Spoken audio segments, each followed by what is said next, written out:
Good evening, Tewksbury. It is 6:00 p.m. on Thursday, August 19th, 2022. I'd like to call this meeting of the Tewksbury Board of Health to order.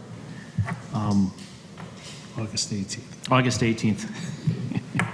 These days of summer all blend together. First item on our agenda, which is a lengthy one tonight, is approval of minutes from our June 16th, 2022 meeting. I know the minutes were submitted to us for our review, assuming we're going to have a July meeting. So does anyone have any comments or edits to be made to the June 16th minutes? No, I don't. Okay. I don't either. Chair does not either as well. So I entertain a motion to approve the minutes for June 16th, 2022 as submitted. Motion to approve as submitted. And need someone to second. Second. Thank you. Okay, motion's been put forth and second to approve the minutes as submitted for June 16th, 2022. All those in favor signify by stating aye. Aye. Aye. Chair votes aye as well. Motion carries unanimously, 3-0. As a rule of order, even though 2 members are not able to attend tonight, we still have 3 members, so we still constitute a quorum for the meeting to go on. I would give the obligatory warning that we don't have a full board. Some votes require more members than others, and to be aware of what you're appearing in front of the board for Yep. as it relates to having the necessary votes to carry anything. Yeah, so the layman's translation of that is, because he's our lawyer, is that those items that the board votes tonight, for the folks to be aware that a majority would be all 3 of us would have to vote the same. And with 5 members present, or full board present, there's more of a chance you get 3 people to all be in agreement on an item as opposed to just having 3 members. So when we've made that before, it's always been given to the person the option that we can either hold the vote tonight on their specific issue, or we can defer the vote and have it at our next meeting when there are more board members present. So your roll of the dice. Okay, coming on to new business. It's not too often we get to have guest speakers here tonight, so Steve, if you'd like to come up, we're going to have Steve Sowick, our Assistant Town Manager, bring the board up to speed on 2 items. Proposed retail marijuana bylaw, which is nothing for the Board of Health to take action on, but Steve will talk about, and then local well regulation. Thank you. Good evening. I think everyone received copies of what I had previously distributed to the Board of Selectmen, which was back in June, for retail marijuana. When we were rewriting the zoning bylaw, this kind of came up at the tail end of that whole process, which had gone on for 5 years, and the decision of the committee was that they were supportive of retail marijuana being allowed in town, but they didn't want it to go forward at the annual town meeting. So it was postponed to come forward at the fall town meeting. So the way that it was structured for the town to allow for retail marijuana, there was 3 different ways it could have been done. One would have been strictly through a zoning special permit. Another means would have been through a licensing process with the select board, or it could have been done as a combination of the 2. And in the end, it seemed to make it easier to treat it like we've done with liquor licenses in the past, where it was a by right use in the zoning bylaw, but you would receive a local license from the Board of Selectmen. Now, the way that liquor licenses are issued, there's a local licensing authority, and there's also a state licensing authority. The same is true with cannabis, in that the Cannabis Control Commission is a state agency that has to issue a license. At the state level, before it would be allowed at the local level. So there's this both state and local oversight, and that's why the way that this has been pitched or crafted is that, again, it would be through zoning by right, but select board license. It would be in the general business district, which is pretty much from the Lowell line down to just before Brandon Iron Plaza, and then so that's one district. The South Business District, which runs from Shawshene down to the Wilmington line on Route 38, and then Industrial 2 District, which is off of East Street, and then also in the Interstate Overlay District, which was a recent addition to this because we realized that places like East and Shawshene Street could benefit from traffic in the market off of Route 93. Right now, along Route 93, there is really no community that allows for retail marijuana sales, so it seemed like it made sense from that perspective. So I have taken this to the select board, to the planning board. The police chief is on board with this and felt that it was appropriate to bring it to the Board of Health's attention for any concerns or questions you may have. If I may? No, go right ahead. We have the different zoning areas. Does that mean if we have 4 or 5 zones, you could have 4 or 5 distributors? That's a good question. The way that this is crafted again is that locally we can restrict the number of licenses that are issued, and you can restrict, it's weird how they figure this out, but it's 20% of what your package store Right. licenses would be. So for us, that's 3. Okay. So we can allow for 3, and I gave you 4 different locations where they Okay. could occur. So it would be odd if they all ended up in one district. It seems like just by nature of business, there should be some geographic Right. dispersion, but there's 3 that we're looking at. I like the East Street because it keeps the traffic from coming into town. Okay, thank you. Yeah. From a zoning standpoint, is it a site plan review process? Why don't you just explain a little bit how that might affect the Yeah. actual approvals? So, and thank you, Bob, for reminding me about that, because site plan, again, under the new zoning now, anything that's non-residential has to go through the site plan review process with the planning board, which is a simple majority at the planning board, but it looks at things such as traffic and drainage, things that are site-specific, not the use itself. So there will be an element where the planning board will be involved.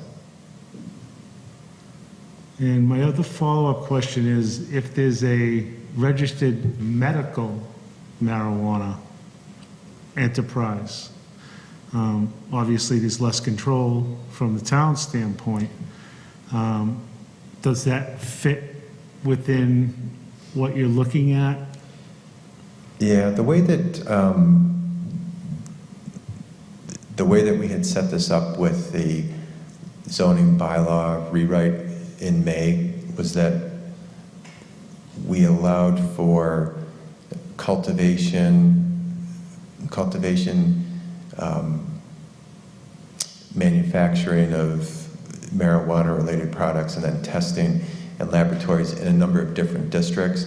And the medical marijuana treatment centers we kept in the general business district, which again is that area from along Route 38 from Lowell down to about 623 Main Street.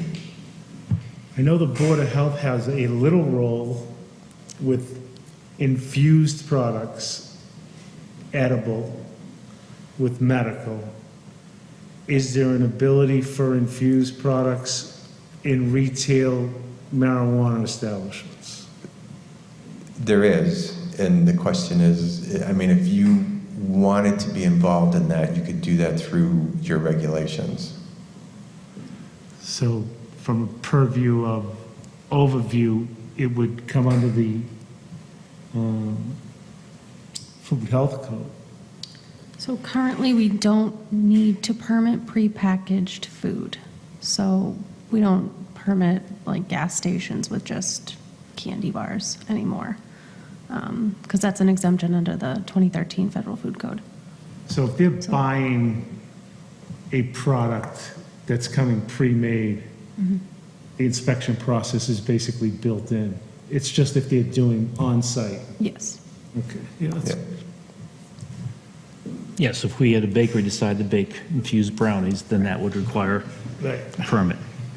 Thank you for answering those questions, Yeah. Mr. Savage. And then the only question I have, for this purpose, retail marijuana is separate and distinct from medical marijuana in terms of facility numbers or the cap? Correct. Okay. Yep. Yeah, retail is the only thing that we're capping. Okay. Any other questions? No? Okay. And then I also asked you to speak to us about the well regulations, and maybe if you can give us some background on that. Yeah. So I think everyone's aware the Sutton Brook Disposal Area Superfund site, the town had some liability there. That closure, well, it was declared a Superfund site early 2000s, and we went through a process with EPA and DEP and came out with a consent decree, which basically laid out how the Superfund site would be cleaned and capped. And the town was named as a potentially responsible party.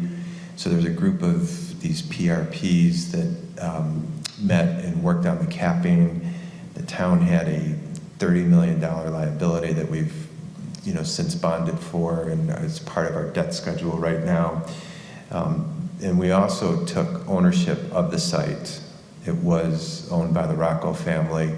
The town took it on tax title, and there's a long-term maintenance component to it, which is groundwater well monitoring.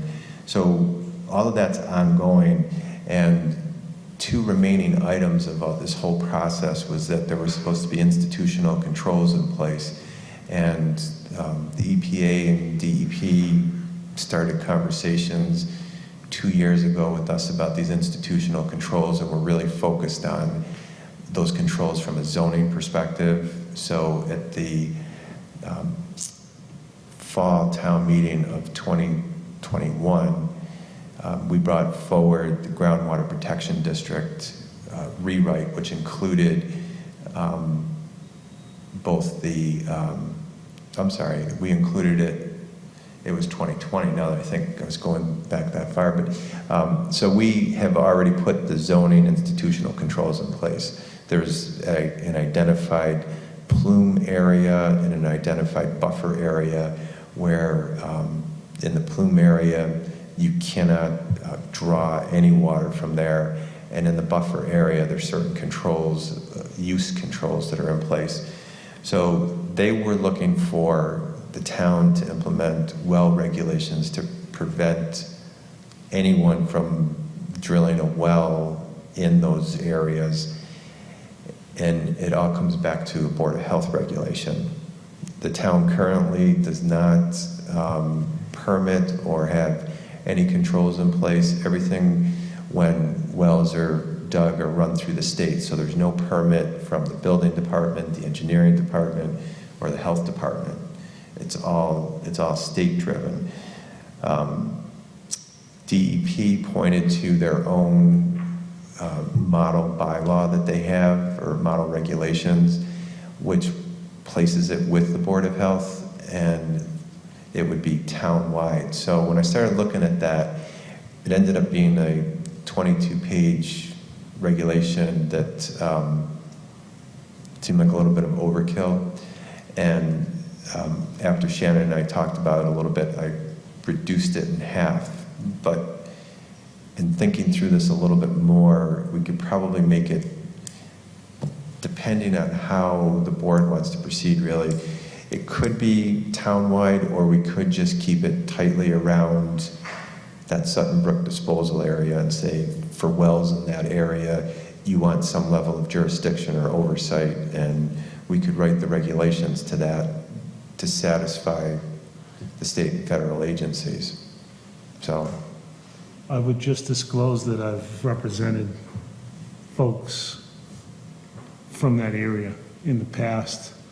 Not that it has to do particularly with wells, but I've been involved in the ongoing litigation, as well as parts of the consent decree.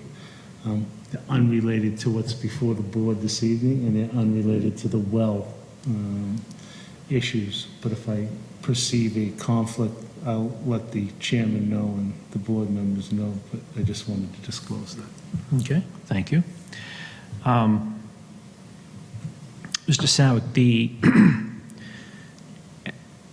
the version of the regulation that you've pared down to now, is the intent of it to more be like the Wilmington one, where it's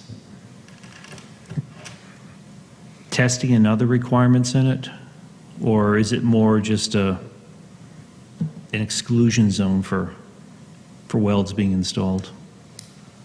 it's not an exclusion. Okay. It would be for construction, and then the exclusion one, I think, is the easier path to go.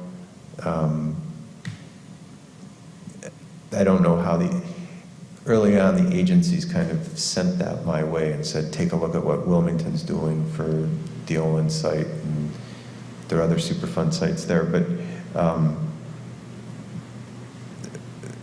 they weren't overly happy with that. They wanted something a little bit more, but I think at the end of the day, Wilmington was able to get away with it just being exclusionary. They basically created a moratorium for those Superfund sites and had some future date that they would expire, like 30 years from now they would expire. So that, again, that may be the easiest path for us to go. I would say that there are self-imposed, as part of the purview of the plumes, et cetera, with landowners. They've entered into agreements reducing or eliminating their ability to pump for particular purposes, including potable water, watering plants, et cetera. So there are a list of self-imposed restrictions that may be signed on and recorded with the Registry of Deeds. But what we're talking about is something in excess of the self-imposed regulations, or something that is Right. part of the consent decree. Right, but, and also for future. So we knew, it took a little bit of research, but we knew of some people that did have wells in those areas. So the DEP was able to reach out to them. And when we were going through the process of that zoning bylaw, we had to notify all of the property owners that were being affected. Again, that was from the state and federal requests, so we did that. So current owners are aware. It's more of, what are you going to do in the future if someone new moves in? Because, you know, as you had mentioned, those that had them, they have voluntarily decided to do something to reduce it or eliminate it. But an owner that doesn't have one today and sells tomorrow, that person that purchases may not be aware of it at all. So it's more of, how do we set up this institutional control to prevent them from drilling or tapping in the future? There is more of a threat, I think, from a standpoint of shallow wells Yeah. for particular purposes around the yard than there is for deep wells for potable water. And I think you're going in that direction, that it is a blanket control, not only for a water source as opposed to municipal source, but even for shallow wells that could be utilized around the yard for any purpose, watering a lawn, for instance. Correct. And that's still thinking of it from an exclusionary standpoint in this specific area without taking it townwide. Yeah, so one of the thoughts was if we did something townwide, it would be more of, like we're doing for the keeping of animals right now, it's more of a registration, so it's zero cost, but it's a way for there to be identification of where wells are in town, so that whether due to Sutton Brook or if there are any other areas that have hazardous waste that are discovered down the road, then at least the town has an idea of where are the wells in town.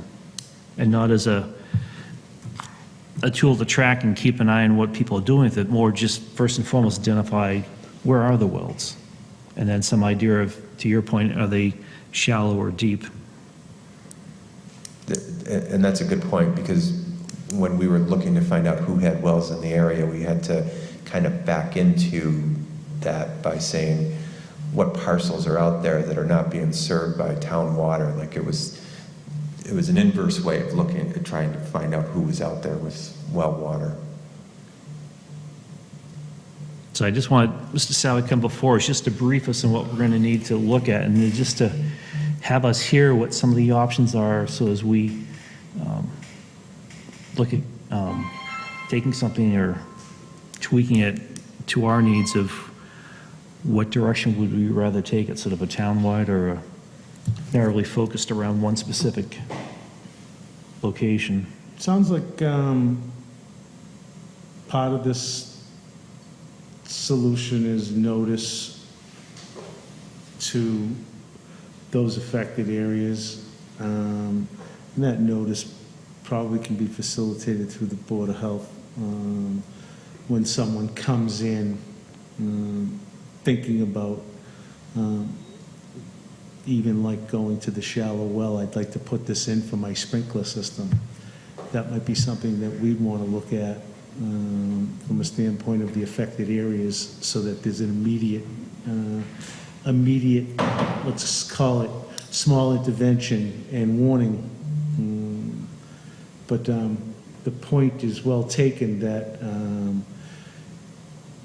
there is no real big regulation about wells. They have to come through the Board of Health. I mean, they have to be 100 or 200 feet from a septic system. That's about the most onerous portion of the well regulation that we have, but nothing about polluted or affected water tables, which seems to be the next level of protection from a standpoint of the wells.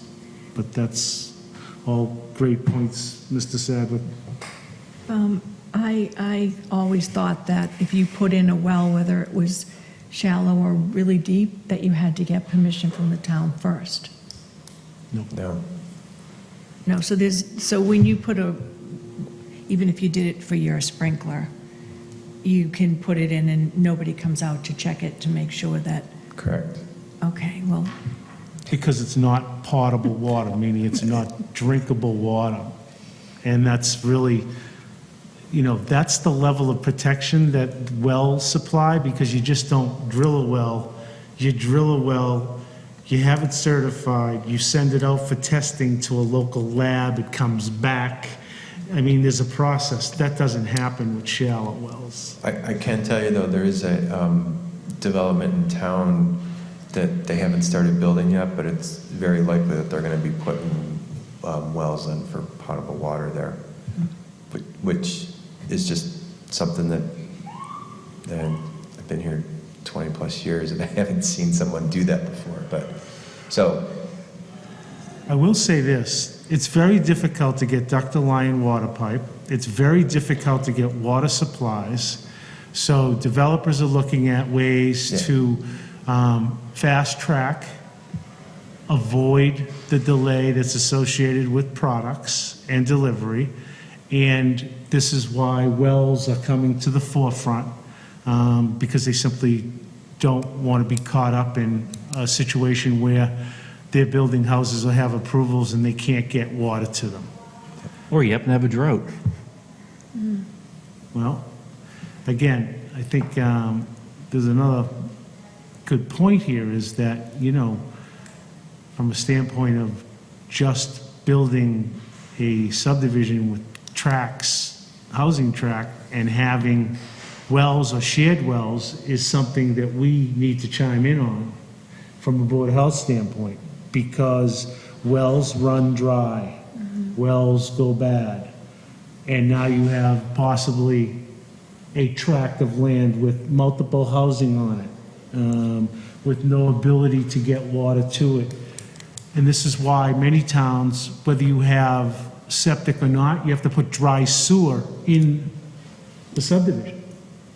The fact is that, you know, eventually saturation occurs and you have to have a fail-safe. So many towns require dry sewer to be put in at the same time that you're building a septic system. So I think these are things that need to be looked at and discussed, but that's all I have on that.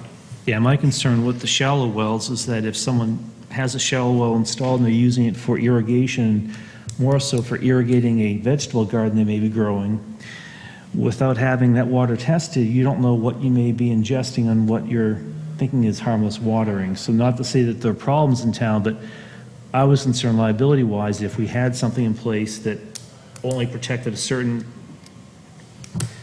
part of town, something happened elsewhere in town, could those folks come back and say, you should have been,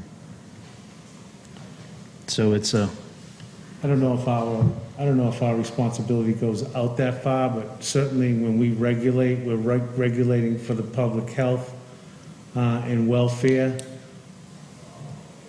It's almost like a spot zoning thing that you're talking about, and this is a term that Steve's very aware of, that you're spotting a particular area for treatment.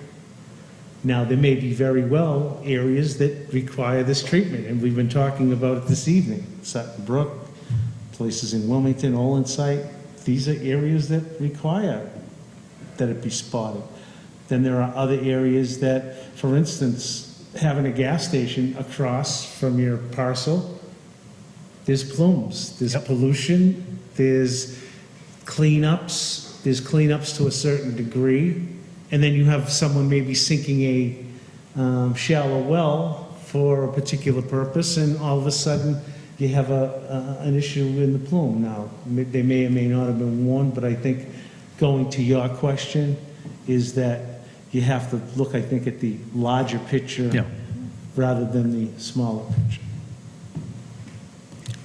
and that's what I was just suggesting, so thinking on the box, that if we do something, then I'd look at more of a registration type thing, because we don't want to make it a financial burden for folks, but we want people to come in and just tell us, do you have I one? think an educational component of this, Yeah. before you drill a well, to have some sort of educational component is a good idea.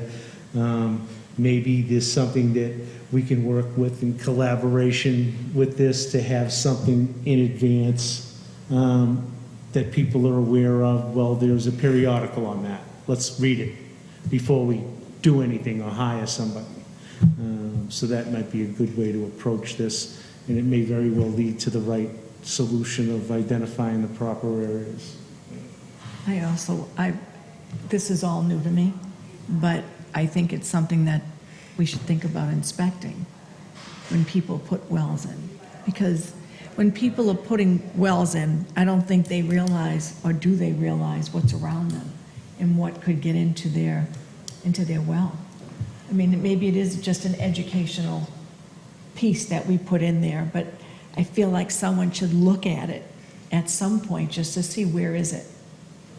Or is it in the right place? Or do you just circle an area and say, this is the area we're going to circle off, but what if something happens at an industrial place down further? I mean, it's a lot to think about. Well, just as a point, a shallow well can be dug with a backhoe from rental from Home Depot, a sump pump, a hose, and all of a sudden you have a shallow well. Okay, so none of this stuff is going to be subject to an inspection.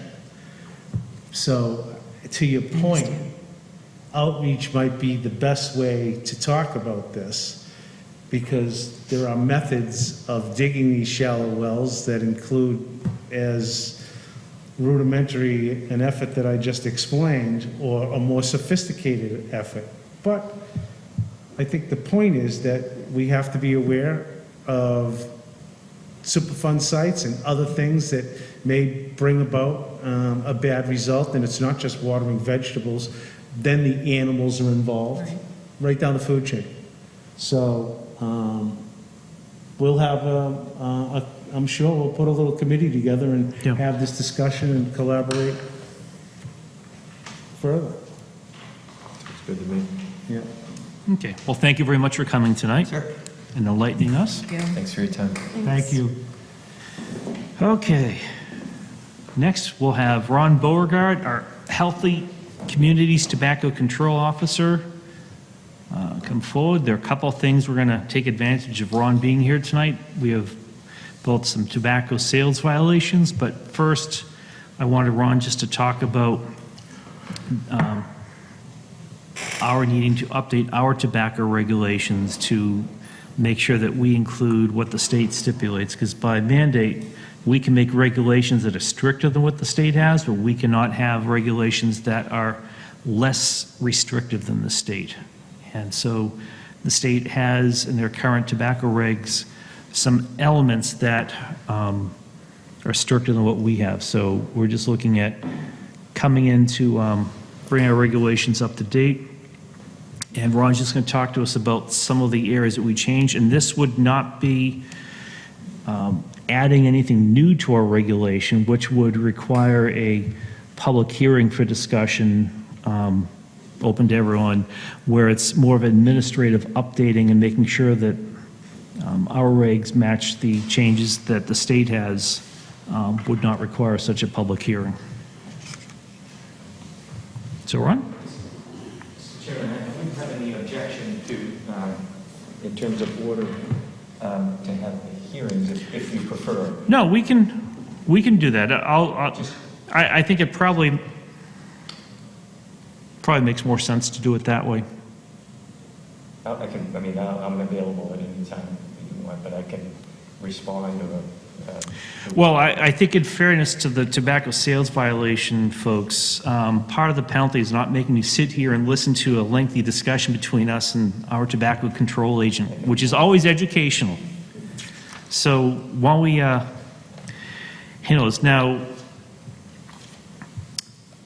two things to note. We have two different types of sales violations. We had 3 sales violations, 2 of which, correct me if I'm wrong, did not contest. That's correct. And they're here, as in a regulation, asked them to come before us, explain what happened, and to inform us how they plan to try to prevent this in the future. And someone does have the ability to request a hearing to contest the findings, which we have one of the 3 do. So let's take the first 2 non-contesting sales violations, and we'll handle those individually. And we'll just start off You with... can have a seat, Ron. Yeah. You can stay right there. Oh, yeah. Yeah.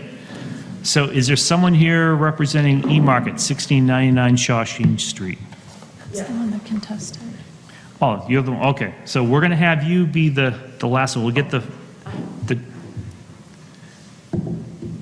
first 2. So we have 1899 Smoke Shop, I don't think anyone's here from that. and no one's here from that. Okay.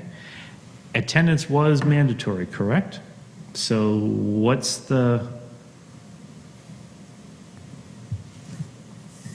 Well, this is an appeal from a decision, right? No, it's not an appeal. No, It's this not an is... appeal. What is it? They're required to appear before the board when they, Yeah, so, So there's a notice that went out. right. So maybe we should enter the notice into the record so that, yeah. Okay, so let me get the correct one. So since our clerk is not here tonight to read in, I will assume that role. So I have a letter here that was dated July 19th, 2022, and it was addressed to 1899 Smoke Shop, 1899 Main Street, Tewksbury, Mass. Attention owner/manager. The Tewksbury Board of Health will hold a non-compliance hearing on Thursday, August 18th, 2022, at the Tewksbury Town Hall, Main Street, first floor, 1009 Main Street, Tewksbury, Mass. The meeting starts at 6:00 p.m. It has been scheduled due to your establishment's sale of tobacco product to a minor on July 6th, 2022. This hearing is scheduled pursuant to Chapter 11, Section 11.17.1.a of the Board of Health Regulations entitled Restricting the Sale of Tobacco Products, which requires an appearance by the tobacco sales permit holder or their business agent before the Board of Health to explain the plan they have developed to avoid additional violations. If you have any questions, please do not hesitate to contact me. Sincerely, Shannon Gillis, RS, Director of Public Health.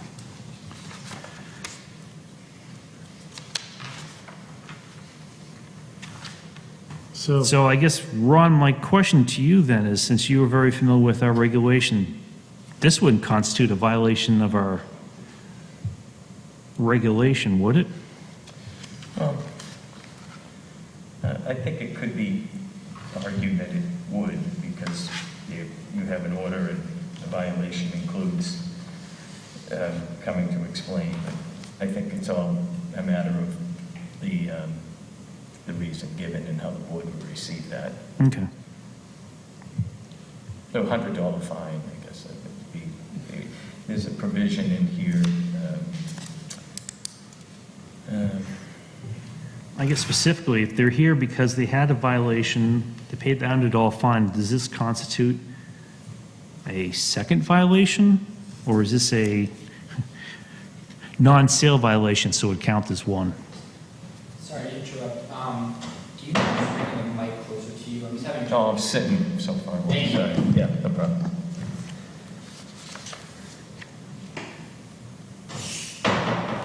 The notice is for a first violation, is that right?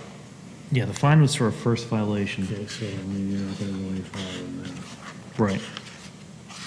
So Ron, just as a matter of order, we have a notice with a first violation amount on it.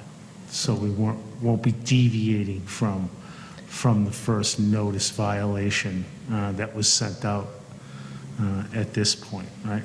Yeah, I mean, Ah. again, your current regulations have a $100 fine, which of course have been usurped by the state law. The only thing that yours has extra is this appearance to provide an explanation, so. Right, and we also have added in ours that 11.7.1 states, "It shall be the responsibility of the establishment permit holder and/or his business agent to ensure compliance with all sections of this regulation. The violator shall receive," and those are the penalties. So it is written that they are to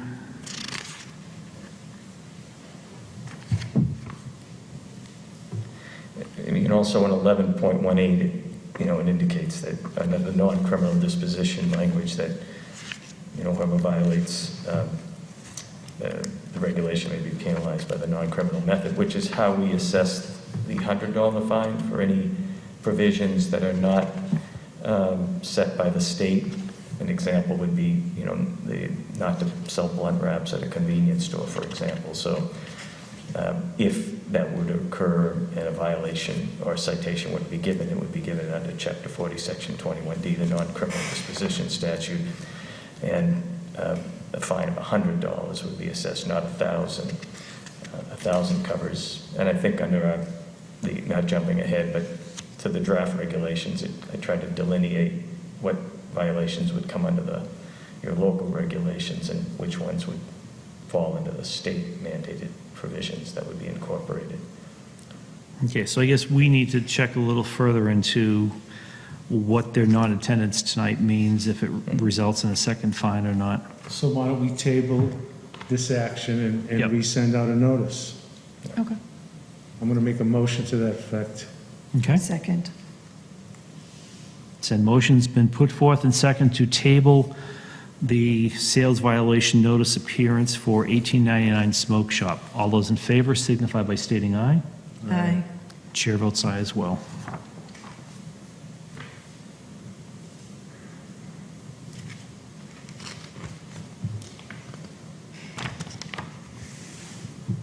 Okay. Next, we have Tewksbury Mobile Life's Too Short, Inc., 1785 Andover Street. Violation occurred on July 13th, 2022.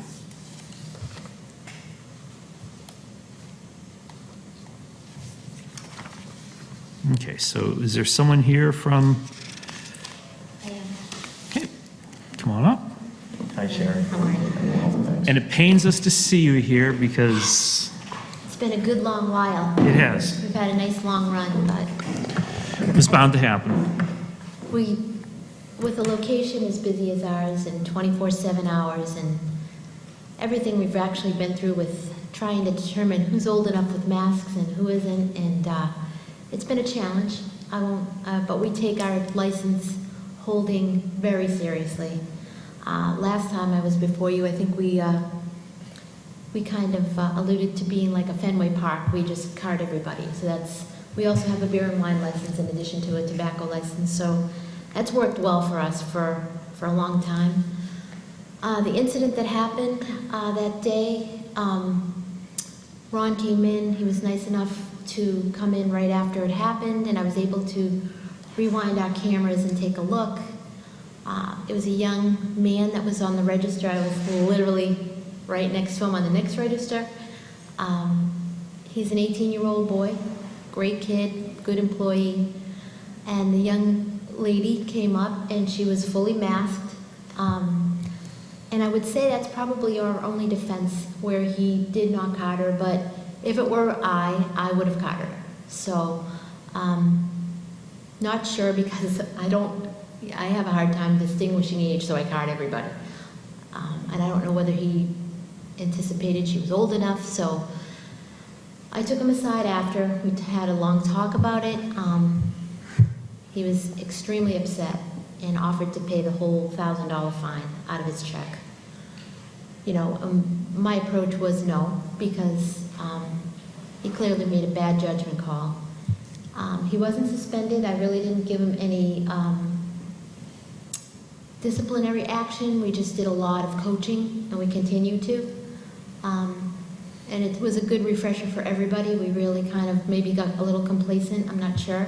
It happens. But we're focused again, and we are pretty sure that it won't reoccur.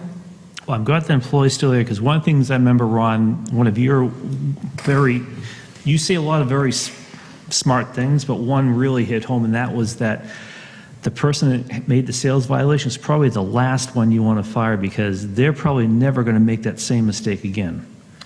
Yeah, I always emphasize during the education visits that the managers know their staff best, and it's frustrating sometimes when you're not under a locally controlled company like this. Some of the corporate ones, they just have a one strike and you're out, which sounds like really strict and strong, but you just have the next person in line, especially in this tough labor market that's going to promise they're going to ID. I think the manager, the owner, has the wherewithal to know if this person's great with customers, not short on their register, on time, courteous, stellar employee in every other way. You're right, Mr. Chairman. I think that it's a good bet to make that they won't make the mistake again. You know, on the ID, I mean, this company came forward and made the all ID policy before anyone did. In fact, I used to refer other companies throughout my collaborative to go on and check it out and even talk to Sherry about it. Our training has been focused on emphasizing that provision in the state law and we send out the statements, of course, you know, of acknowledging. I get the common question that I get from owners and managers, which is not surprising, is, you know, if it's Joe and he's 85 years old and he comes in every day, do I need to ID him? And of course, as a responsible agent for the board and to represent the regulations of the area. I can't tell them it's any different. What I can tell them is the objective of our program is not to be staring into their store with the binoculars or telescope to see that every single person. That's every manager's judgment. It's kind of like the law is what the law is. The law is 65 to drive on the highway. I think most in the room would, maybe they pushed a little bit, would admit they don't go 65. In terms of the judgment of what somebody looks like, at that point, it's up to the owner. I kind of call it, usually when I do the education, everyone's familiar with the adage, buyer beware. This is seller beware. People look differently. We don't generally, the folks that come in, mask is one thing, the other would be, size and height, weight. I mean, this sort of thing, I've literally, thought this person has got to be 18. There's no way. Yeah. And they're 25, so it's very difficult at best, but it's part of our job. We have to deal with it, and, we tried our very best, and we failed. We did fail. So, but we've got good training in place, and that's the key. The fall, I trust this Sherry. I say the company, but it is Sherry. They have it under control. We had a lengthy conversation. I stayed there for, it just seemed like, for at least 15 minutes or so. Sure. And because she had a lot of things going, but it's a busy place, it and happened. But it is a busy place. It's a lot of things going on at once, and boy, I wish I was focused on that when that happened. I would have been all over it, but you can't have eyes everywhere. So. Well, let me ask you this. What the state has fines now that are 10 times what we have in our current regulation. Pardon? Where the state now has fines that are 10 times what are in our current reg, which is one of the reasons why we have to get a regulation updated, so we match the state. In my mind, the only way, because now the fines are going to be much more onerous on the business owners, do you think yourself that that's going to be enough to have folks actually go to a Cardall for fear of financial hit if another sales violation occurs? Go to a what? Cardall. Yeah, I mean, I guess the biggest fear as a business owner, is it going to alienate a customer? Are they going to be upset? Is it going to be a pain in the neck?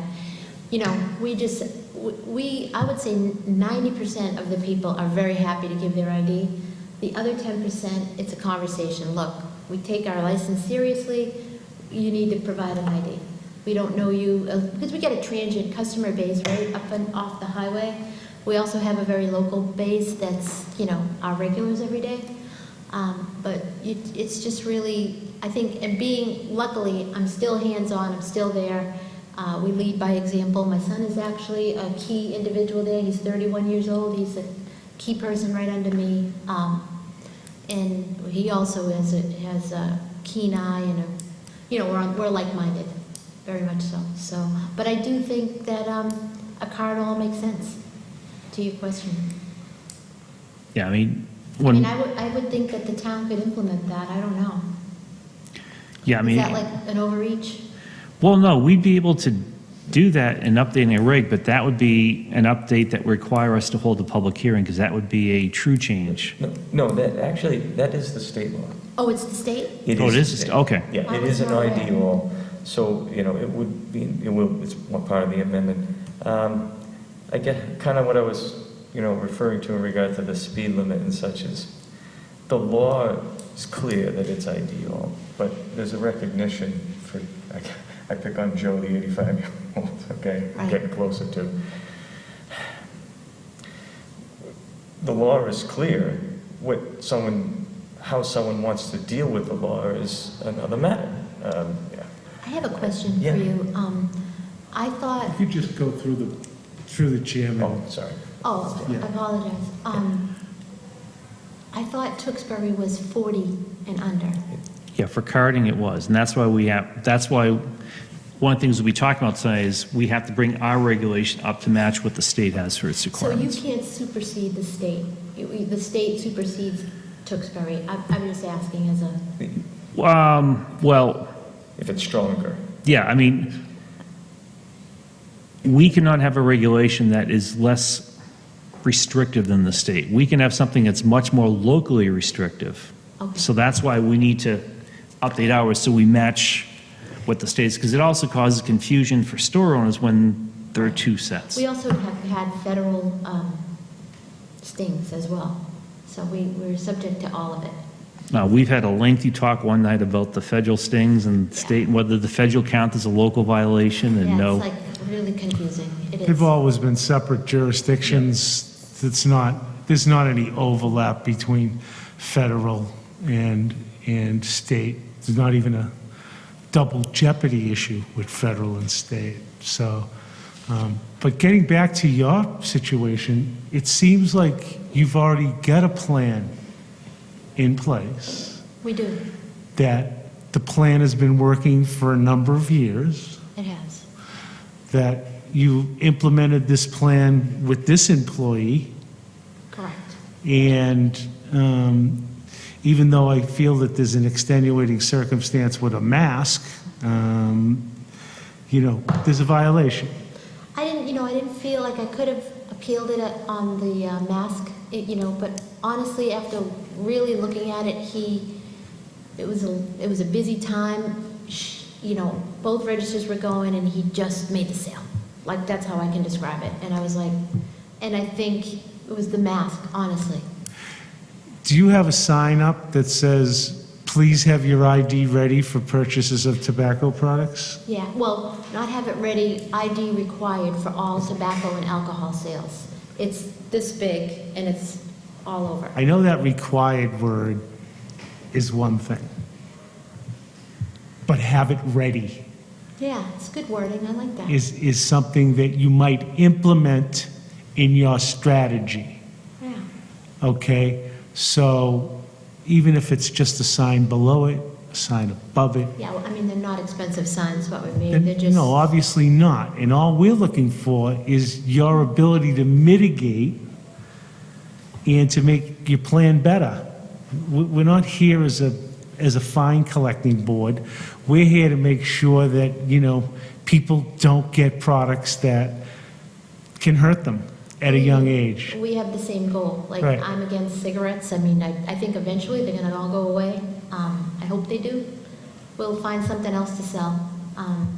Personally, I'm not a fan, but it's a huge part of our business, and we have to pay the rent. Part of a business model. I mean, CVS has eliminated it, Yeah, There's- it's but gonna some happen, companies, honestly. some companies can't do that, and we know that. But, again, getting back to my main point is that you're mitigating the damages that this one incident causes, Right. that a minor can get a hold of a product that's potentially dangerous. And they might be using the product for something other than just tobacco smoke. That's the issue.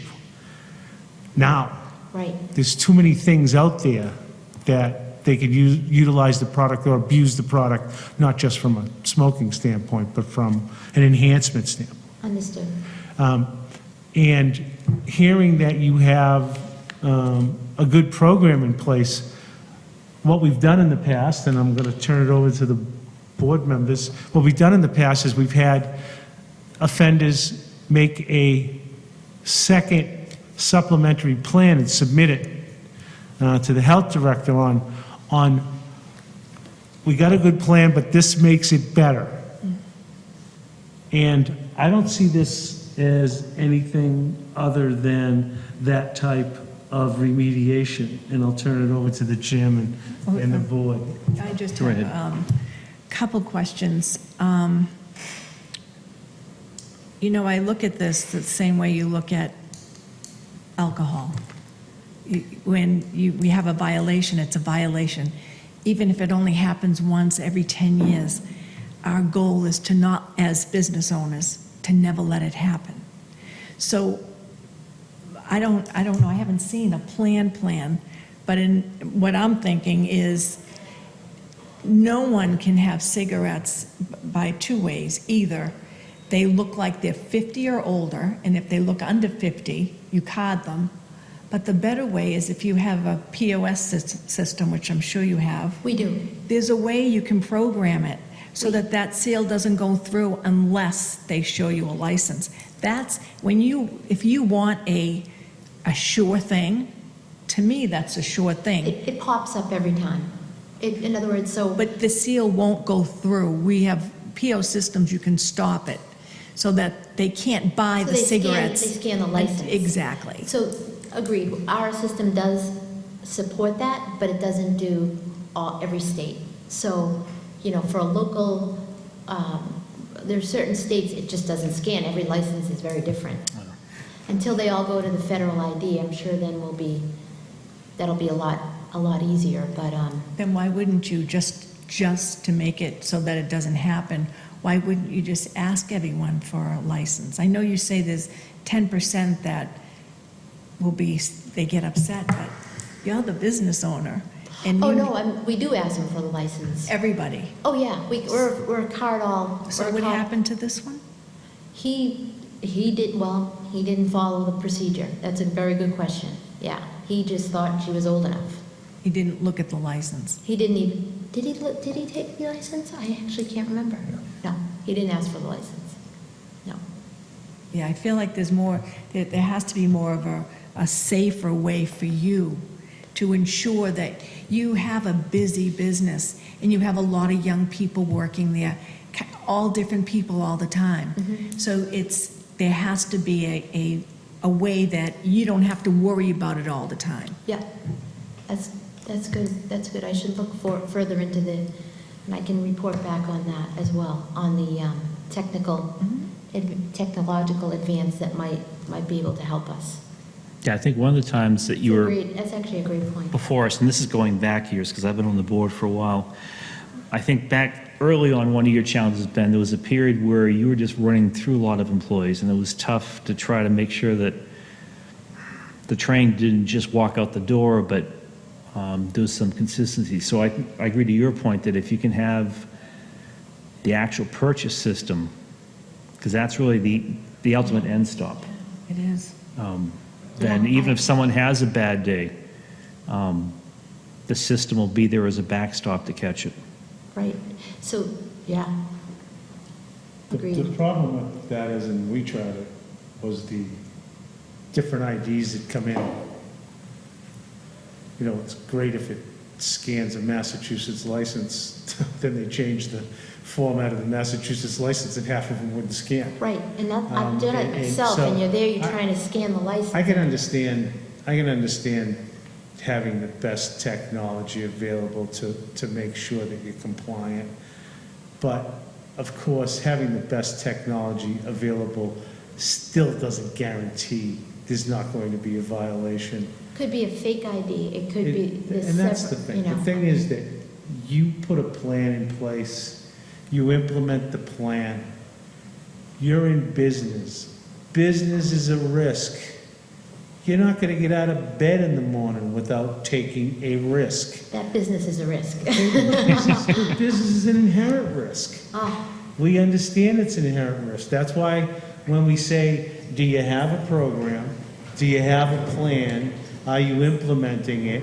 Are you doing the best training that you can do? These are reasonable no things. doubt. Having to spend or implement a program above CARDOL with scanning, I don't see as a fail-safe because it can fail. So, and you're back in here, and then what? I'm blaming the machine? That's not gonna work either, A lot okay? of times you have Just- to have the eyes right on yeah, it. just like the mask is not gonna work here this evening, it's not a mitigating factor. The machine wouldn't be a mitigating factor. What's a mitigating factor is that you come in here and you tell this board that you're doing everything you can to make sure that tobacco doesn't end up in the hands of someone who's a minor. And that's what we expect you to do, and we expect you to take whatever course of action is necessary within your risk tolerance. And so I'm going back to the fact that I believe they have a fairly good plan. I don't know what volume you do, how many cartons of cigarettes that you sell, or how many times Jay Paul up at Pine State is there on a weekly basis, but you sell a lot of We're a cigarettes. high-volume store. They're a high Yeah. volume Yeah. store. And you've been fairly successful, so I'm leaning towards the submission of an enhanced plan to the director. I love that idea. Tell us what you can do. If it Sure. involves enhancements of the POS system, that's great. If it involves some other technical, or if it involves further training, that's what we want to know. We want to take a look at it. And if we don't find it's adequate, we'd invite you back and tell you why. Fair enough. So I'm going to leave it at that. Yeah, there's no motions we need to make, it just come before us. I failed to forget doing all my chairmanly duties and just ask you to, I assume you'd know the routine by now, but we need you to sign your name and Sort of address. forgot. It's been so long. I know, which is a good problem.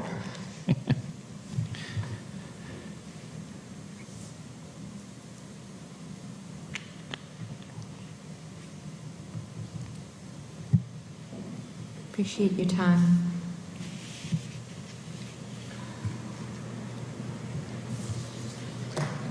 You have a time frame where you would want that submitted? I think we're going to leave that between you and the health director. Okay. Us putting a time limit on it is just it's probably a date we can't keep. So we'll let the director handle that ministerially, okay? No problem. Thank you. Thank you. Thanks, Sherry. All set? Thank you. Yep. Thank you. Okay, and the next one we have is E-Market 1699 Shawshene Street, violation occurred on July 6th, 2022. So we're going to change up the agenda a little bit. We're going to sort of have this as a combo. You're going to come up, which you can now, just sign in your name and address on the sheet and then state it into the microphone, please, for the record. Hi, Dawn Fisher, And mailing? of Tewksbury Sea Market. Okay. Are you a resident of Tewksbury? No, Just state your address. my home address? Yeah. Okay, 9 Hampton Lane, Andover, Massachusetts. Okay, thank you. So Ron, what It's new to me. happened on this, Did she sign it? Okay. yeah, she signed it. Oh. I don't want to, Don, to speak out of turn, but there's not a question that there was a sale to someone under the age of 21, right? No, I know that you had used the word contesting, and it wasn't so much that I'm contesting. I just wanted to have an opportunity to ask for leniency based on a very, like the perfect storm of bad luck that happened with an employee that was there. I was in Florida dealing with a personal matter. She was filling in, and she had been dealing with sciatica, and it turned out that it was a herniated disc. You were in the store when it was July 6th at 9:50, and she had sent me a text at 9 o'clock that she was like going to the hospital. She had her daughter fill in because she didn't want to like close the store. And I have copies of all of that. Since then, she's had surgery for the herniated disc. Her daughter was filling in. I think she was sitting like in the back and kind of coaching her daughter. And she had worked in the store before, you know, helping out because she had been in pain for a while. And it was just at that time at 9:50 when the minor came in. And unfortunately, everyone in our store is trained. We have all the, you know, a procedure in place. We have the signs. We do have a POS system that it automatically pops up, and there is a workaround for it. We do ID every customer with the exception of, we have a lot of regular customers, local regular customers that we know are in the store every single day. So if there's a 70-year-old that's coming in to buy cigarettes 5 times a week, you know, it's not practical, you know, to ask him. So we can press cancel and work around. And I guess that's what she did, or maybe she never asked for the ID. Yeah, she didn't ask for the. Okay. So, and I'm sorry, I wasn't there. so I didn't know the circumstances surrounding it, other than the fact that it was, you know, an extraordinary situation.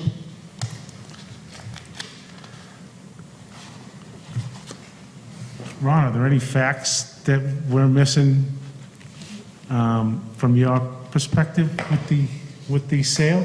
No, I can only attest to the fact that when I did go in after the sale, the person behind the counter, I'm not an expert on knowing whether someone's in pain or not, but my immediate reaction to myself was that this person was in a lot of pain. She was grimacing. Yeah, she wrote this. So, yeah. This blank is crazy. I have never felt pain like this in my life.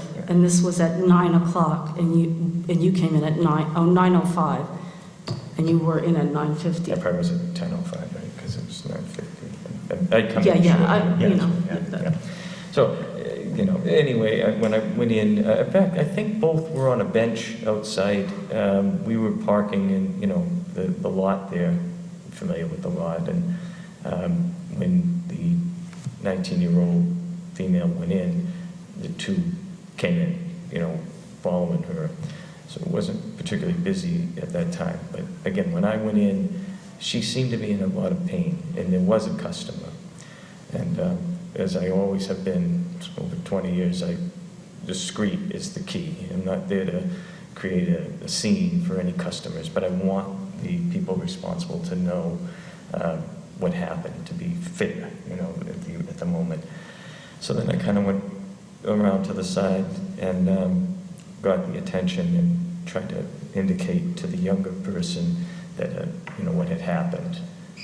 And she just told me that she had severe back pain, and that her daughter, Her daughter, yeah.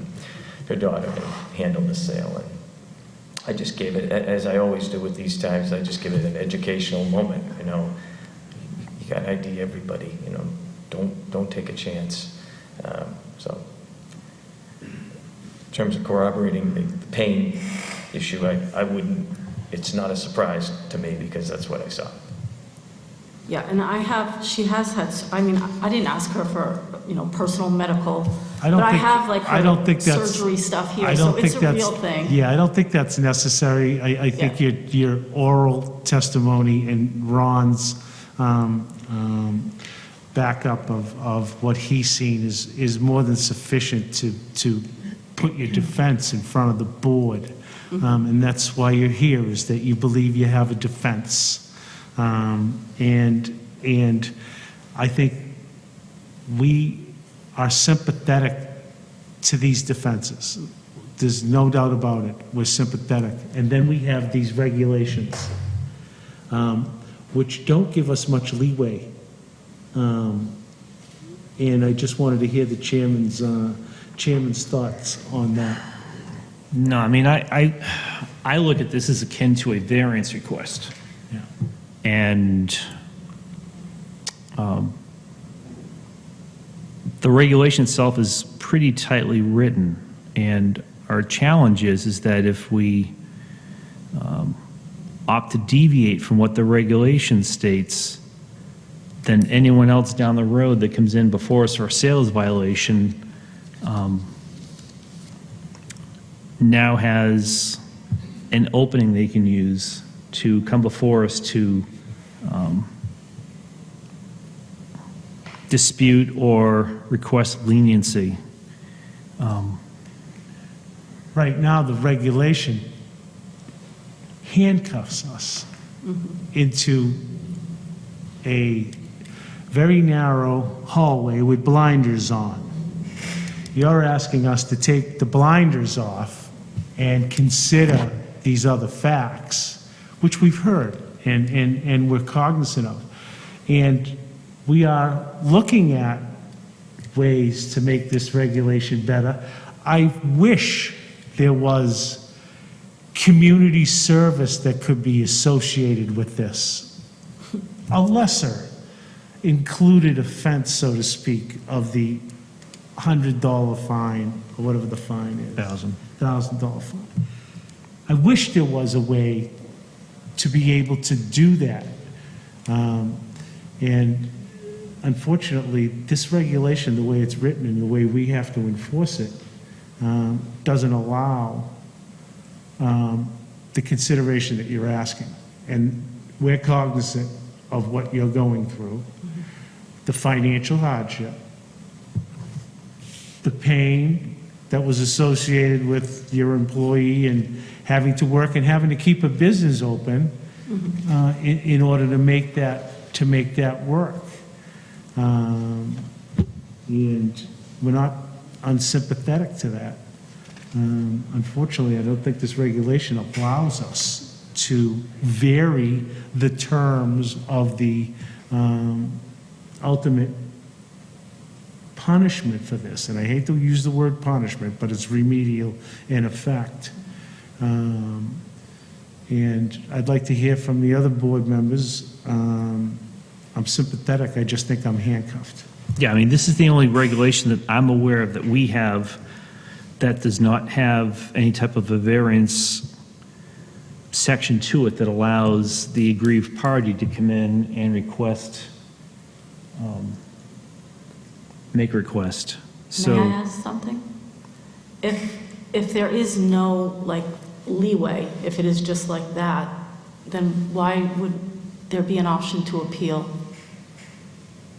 Because your story may make our bylaw better, and we may be able to come up a way to craft something that might assist you in the future and might assist someone else in the future. So we're not just a punitive board. We work on these things. We have to comply with state law.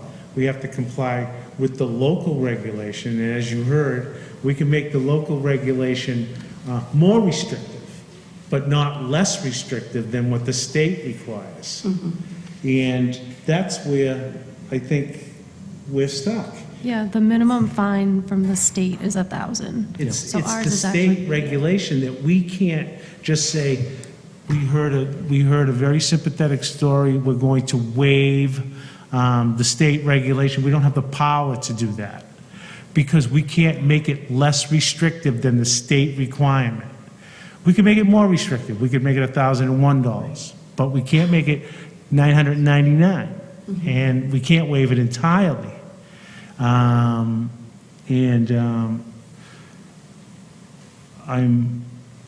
sympathetic to the fact that the daughter got stuck. Well, I mean, of course, I'm not, I'll pay for that, of course. No, I understand that, but I'm sympathetic to the fact that, you know, a relative had to come in and assist someone, and then was basically the second victim in this entire thing. Yeah, yeah.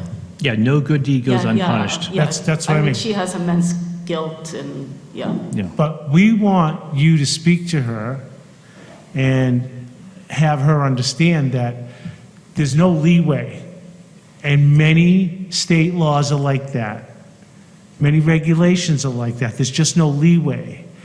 We could be the most sympathetic board of judges in the world, but we can't go against what we're required to do, because that's our duty. Okay. Just like she had a duty, we have a duty. But we want you to pass along that, you know, we're sympathetic to that. We understand what her mother was going through, but our hands are tied. Okay, All right? yeah. Yep. I'm on board with them. I mean, it's, what happened, when I read what happened, I felt really bad. But then when I read all the laws, thinking there is nothing that we can do to change that. But, you know, being able to hear stories like this where we are able to maybe look at what we have and maybe make changes to it because of what we're hearing. For instance, I don't think this regulation says you have to pay the whole 1,000 at once. Does it? Nope. So, there are mitigating factors here that I would take into consideration so that the financial burden isn't thrown directly at you in one fell swoop. I would even consider bifurcating this into two pieces in the worst case, 3 pieces to make this palatable, because I know the regulation doesn't say it has to be paid at once, does it, Shannon? I don't know that for certain. I'm going to say this much. I'm going to take that into consideration. Do you need a decision this evening? No? I think that we should investigate whether or not we have any leeway to make this a little more palatable, and that our health director writes you and let you know what we have. I don't know, I don't want to leave you with a homework assignment if it's not needed. I know that this has come up among other collaboratives, other programs, and I think the regulations are silent on whether it can or cannot be done. The only provision that would be of concern, I suppose, but I don't think it would be something as a roadblock to a payment plan, is a provision that says if we don't, meaning if the board does not enforce, the state will come in and enforce. I don't think there's any appetite on the part of the state to interfere with a board's decision to. Is there a revenue sharing component to this regulation with the state and local? I mean, the fines go directly to the town of Tewksbury. Okay, so it the- really is a Tewksbury, There's no revenue sharing no. with the state. So just, So I would like to know, before I rule on this, whether or not there is anything that says that we can't do what may be and this is just me. No, No one's chimed in on this, okay? So I'd like to know, because when I hear things like this, I want to make an informed, fair decision. That's what I want to do, okay? And without being informed and fully informed, I can't do that. Right now, the health director doesn't have that information. Honestly, whether this happens tonight at the next meeting, is it earth-shattering? I don't think so. So I'd like to know the answer. I'm in no rush. Yeah, I'd like to know. Thank you for that. I'd like to know the answer. I mean, the only thing I think that we would, if we went through a path like that, which I fully support if we're able to, would be some stipulation that the fine has to be paid in full before the annual permit is renewed. I would have And that to as a me, that would be condition. That wouldn't even be a problem with the condition. Yeah. But I'd like to know the answer. Yeah, so we just need to check with town council, make sure that we do have the ability to do this, because, Okay. I think my annual permit is up for renewal very soon, so it Okay, might be a we'll moot get an point. answer very quickly, and what I want to do is tell the public that they've heard extenuating circumstances this evening. They were compelling. This isn't an invitation to come here and bring all your bag of excuses about why you should also have a bifurcated, we're not setting a precedent here. As a matter of fact, we'll address this in our regulation in the future. Let's get the answer. Let's get the answer from town council. We'll inform you as quickly as possible. And if I may, thank you for coming. Yep. Does anyone have anything else? No, I don't. no, May I ask one more question? sure. With the violation before me, was that an underage violation as well? Yes. Yes, it was. Okay, so there's a fine for They- everybody? Fine. Oh, because I'm contesting. yes. Right, okay, yeah, and it wasn't really my intention because it happened. So it wasn't so much as the contesting, I just didn't know if We're glad we got all the there was facts an out. option. All right, well, thank you. We're glad we got all the facts. Thank you. Thank you. Thank you. Yeah, we'll have to keep that on, because no one has come before us before with extenuating circumstances. It's either been to contest the sales violation, or they've just paid it. I think all the facts are very clear. Yep. And I think, in fairness too, this is the first time that we've had sales violations that have gone by the state fine levels, not our local, so it's a bigger hit. It is a big one. So, okay, so that puts us a good segue into talking about the state reg. So right off the bat, the state reg has the sales violations of $1,000, $2,000, $3,000 and card all. And I know you had sent us the Mass Association of Boards of Health model tobacco regulation, which you have annotated with components that you thought would be applying to us. Yeah, what I did is now, the Mass Association of Health Boards and Mass Municipal Association, they put together a model set of regulations that have substantially more materials than this draft. This draft is only the only thing that's in there that's different is state mandated, the things that are more strict by the state. There are a variety of other pieces of language that could be put in there to make it even stronger. But I didn't put that in this draft because it was, my understanding is the intent to, whatever is decided, to do this without a public hearing, which would be fine because you're just incorporating what's already law as. Yeah, we'd rather do two things. We realize that we need to be expedient and bring our current regulation to match the level of the state. Yes. But then, as we just heard tonight, there are also some things that we need to look at above and beyond that we could then adopt as, add to our local regulation that's not included in the state. And my advice on anything that's not state mandated is to wait for a public hearing. Yeah. It's not legally required, but it's been always the preferred. Yeah, no, we would do it that way. Yeah, we would always err on the side of Yeah. caution by advertising and having a public hearing. I mean, take the input and make Right. your decision. But here, the whole thought process is, we can't hold a, it's a moot point holding a public hearing if all we're doing is adding in what the state has, because we cannot make things less restrictive than the state.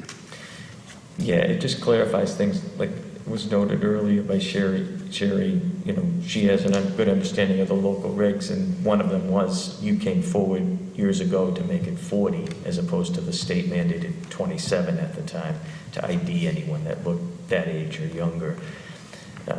It would help not to have papers that conflict with each other, instead have one that is all in one piece, so. So I mean, if you want, I can just go through very quickly those provisions that are in here.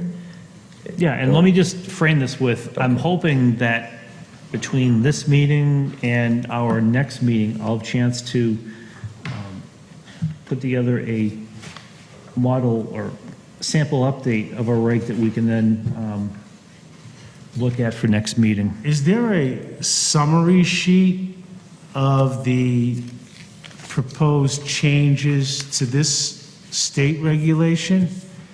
No, I tried to do that through my notes in the yellow, but I could put that together. But I also I must tell you that I could probably do that in certainly 3 to 4 minutes. Yeah, tops. why don't you? But It really is pretty.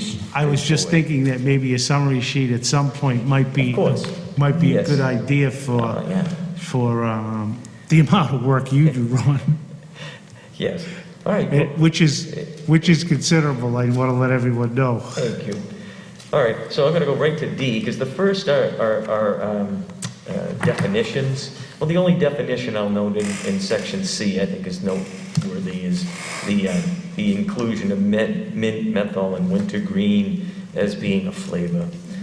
So basically, a flavored tobacco product is regarded as any product that has a characterizing flavor, and a characterizing flavor is any product that produces a taste or aroma that is anything other than the taste or aroma of tobacco, but your previous regulations said excluding mint, menthol, and wintergreen, which many communities did, most communities did, that adopted a flavor restriction, but now the state has, the big topic was menthol cigarettes are no longer allowed in Massachusetts. So that's that. But then you skip, again, I'm going to skip over the definitions because they're that may be referred to them when they come to be referred to in these sections here. The first D, I think your old language perhaps said something about under the age, legal age. It's now 21, it's required in Massachusetts, so that just establishes that. The signage that's under section D, we send out a myriad of signs when we go on inspections that are different. Several of them are different than what they used to be under your local regs. Most noteworthy is one that indicates you cannot sell flavored tobacco. There's one that also requires that they must have a warning of the use of vaping. The other three actually are very similar to what was already required. Yeah, the adult-only tobacco stores are going to be required to indicate with a sign that we provide that no person under the age of 21 is permitted at any time. The next one is one, of course, that got a lot of discussion today, that'd be D3, the identification. So each person selling tobacco products need to be ID'd, no exception. Let's see.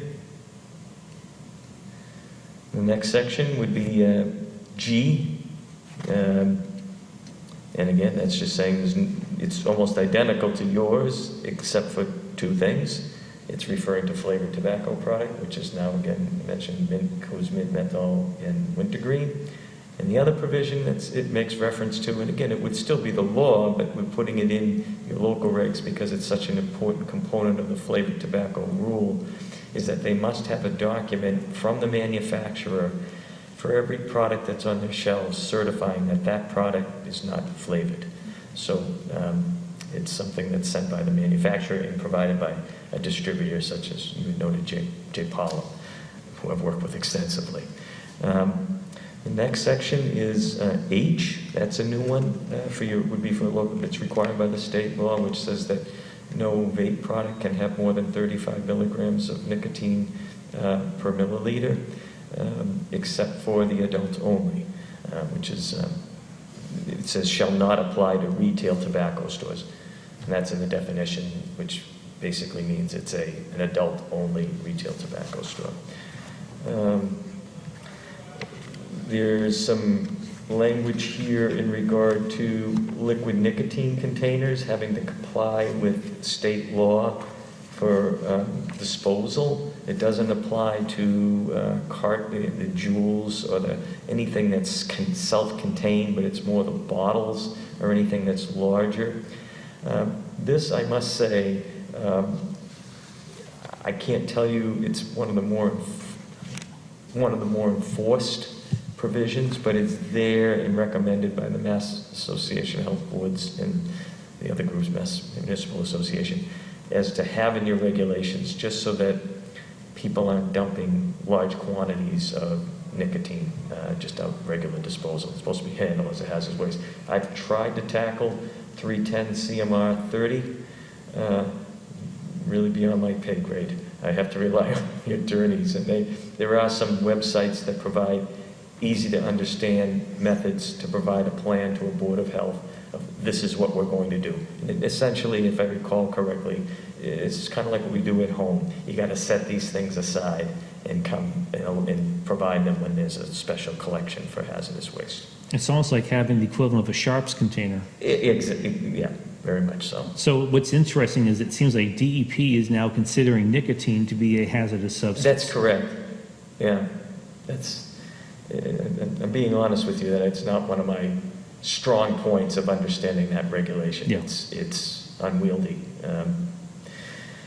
And then, this next section is also on it says it should be unfair, deceptive practice. Usually when you hear those words, you know it's an Attorney General's regulations. It's 940 CMR 21 to sell any of the bottles and such unless they're in a child-resistant package. So it's a 93A violation? That's right. Consumer Protection Act violation? Yes, but by putting it in your regs, it now becomes part of your local reg to be enforced. So we're doing the duty in addition to the Attorney General, because we check for it when we go to the stores and such. So by the way, I haven't found it. At the very beginning, when the Attorney General regulation came through, that was back in, I think, 2016, with I think, one or two exceptions throughout a whole collaborative, none in New Tewksbury. Were there any problems with it? They think there was already advance notice, and most of the product was child-proof. I find it adult-proof sometimes, but it's neither here nor there. And then this provision that I know struggled with, and many other communities struggle with, for the, no tobacco product sales at healthcare institutions, most notably pharmacies. That was not the law in Tewksbury, but of course the state adopted it. Interestingly, I'm almost certain of this, and I'm going by memory, but I think I had a long discussion with the folks at Mass Municipal because I was curious, and there isn't actually a particular fine number on the state law that prohibits it, but by putting it in your regulations, it would go to the $100 fine under your local violation framework, because it's not under 105 CMR 665, which is the state law that passed in 2019. This is a negligible issue. I mean, it's there to be in there, but I don't think you're going to have any pharmacies selling tobacco. It's gone. And even the gift stores, the hospitals where I used to deal with once in a while, they're not selling tobacco. So, and then finally, I think it's finally, is the violation section, which they tried to make as least confusing as possible, but it basically sets up your state fines at $1,000, $2,000, and $3,000 with the hold on, I'm just sure I get this right. Yes. This language here for the state law, your current regulations have, if there's a second violation, and this might need to be amended, I'm catching, I think, an error that I made, because you probably wouldn't want it this way. What I put in here for the state regulation on the violations is, their wording is, on a second offense, it would be within 36 months. A $2,000 fine shall be issued and a suspension for at least 1 day and up to 7 consecutive business days. You probably want to change that to your language that you have where it's 7. here, where you don't have to. You don't have to. And actually, I won't say this is an error, because it's just important. This is correct to put this, because the state mandate is $2,000 fine and a $5,000 fine for second and third offenses, with the range of 1 to 7 on a second offense and 7 to 30 on a third offense. But that would be your call and what you wanted to do with that. What a lot of boards I'm hearing that are adopting these model regulations, or parts of them, is they want consistency. And if I recall correctly, and you'll see in the second part of the violation section that I kept your language of 24 months as the tolling period, the look-back period to determine a second or third offense. And it can get confusing. I've never wanted to use confusion, though, as a reason not to do something you want to do. I mean, it'd be nice to not have confusion. What I mean by this is, let's just say somebody persisted in selling blunt wraps that you're not supposed to sell. Well, that would be a $100 fine.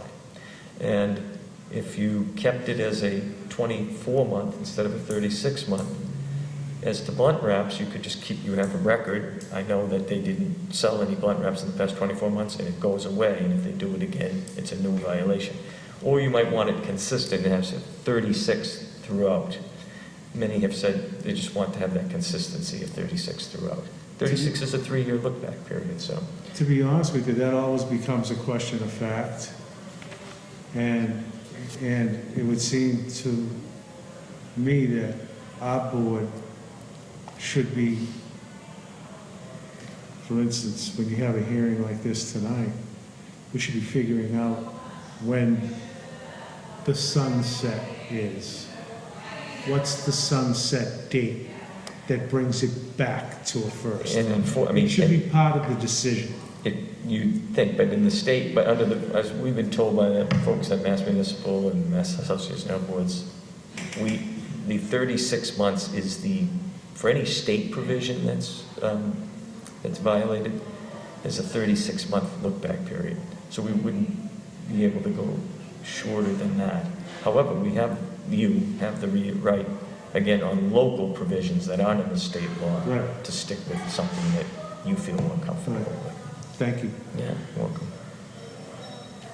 I know that seemed quick, but it really is, that's all you need to be up to speed with the state. And again, those definitions, there's quite a lot of yellow there, you'll see, because, it's referring to the very sections that we would add. Tells you what child-resistant packaging is, and what a liquid nicotine container is, and et cetera. Yeah, well, it's funny, as I look through the definitions, there's one other thing I'll just mention to you is there's a new definition in the state law that would be in your local law, because it would have to be, it's a tobacco product flavor enhancer, and those are prohibited as well. And those, I can't help every time I look at them. There's a lot of discussion about this topic. This is what keeps attorneys in business. We wouldn't be any business if there weren't alternative opinions about things. But, I think the conservative view, meaning a narrower view, is that it really meant to capture what I did capture at some vape stores. Not in Tewksbury, where when they had, this was a really big issue in regard to vapes, because vape flavors were huge, just so many flavors. And so what were being sold, and I would find a few, are these little bottles that you could, it's just a flavor. It doesn't have any nicotine in it. And so, bada bing, bada boom, you just take the non-flavored cartridge, there's a thing to put it in, and it just really defeated the whole purpose. That we understand. There's other things involving, say, a hemp product. What is a hemp product used for? A hemp blunt as opposed to a tobacco blunt. Well, it's not a tobacco product. So is it really a tobacco product flavor enhancer? It's usually used for other herbals, I guess we'll call it, marijuana. So there's I'm getting involved in other things that you might want to consider for your add-ons. But right now, I think you'd be fine with this narrow It was definition. quite a reading process to go through all that. It is, and It's- go ahead, I'm No, sorry. a lot of the stuff just made sense. All the flavors and the different things that they're changing Yeah.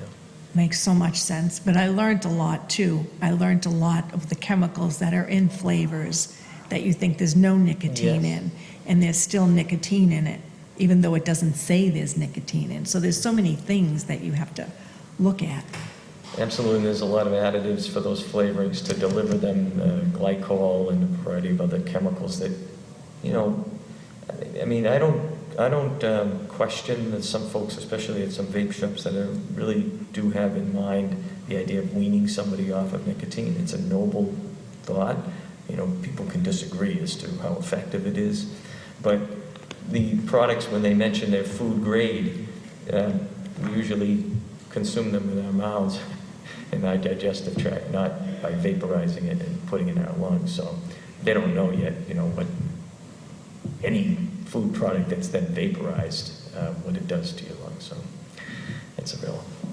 Well, I appreciate the time you coming tonight. So Okay. my plan moving forward is to at least, again, for next meeting, is to have a version of the regulation we can look at that would, with the summary sheet that would incorporate what we need to bring our regulation to par with what the state has. And then we can look at,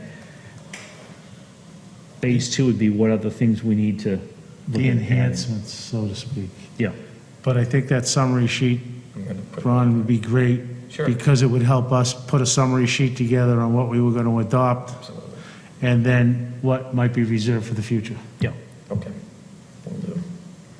But thank you, too, coming in. That was very informative. Okay. Thank you. Good. Thank you. Always a pleasure meeting with you. Take care. Okay, moving on.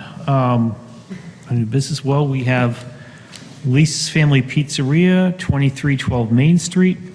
Director's request to appear before the board regarding reoccurring food safety violations. So you're both here for that? Yes. So if you want to, when you come up to the table, just sign in your names and mailing addresses, and then state the very same thing into the microphones for the record, please.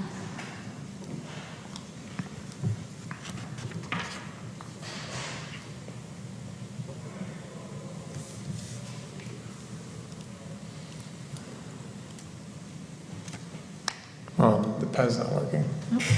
Here, you can use.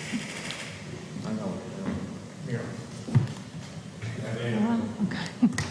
You're welcome.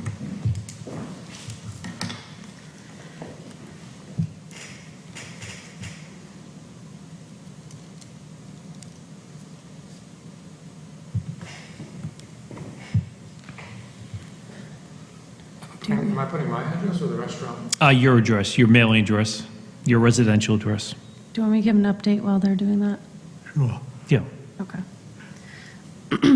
A fire occurred at the plaza where Elisa's is located on July 27th. In order to reopen a food establishment after a fire, we go in and do an inspection just to make sure everything's up to code. So the inspection was conducted the following day, and the conditions of the establishment were not sanitary. There was some evidence of pests being in there. There was also evidence of that food is being prepared in the basement of the establishment that is non-compliant to the food code to prep food. There's been a history going back to at least 2018 when I've been involved with the health department of unsanitary issues, as well as evidence of prepping in the basement.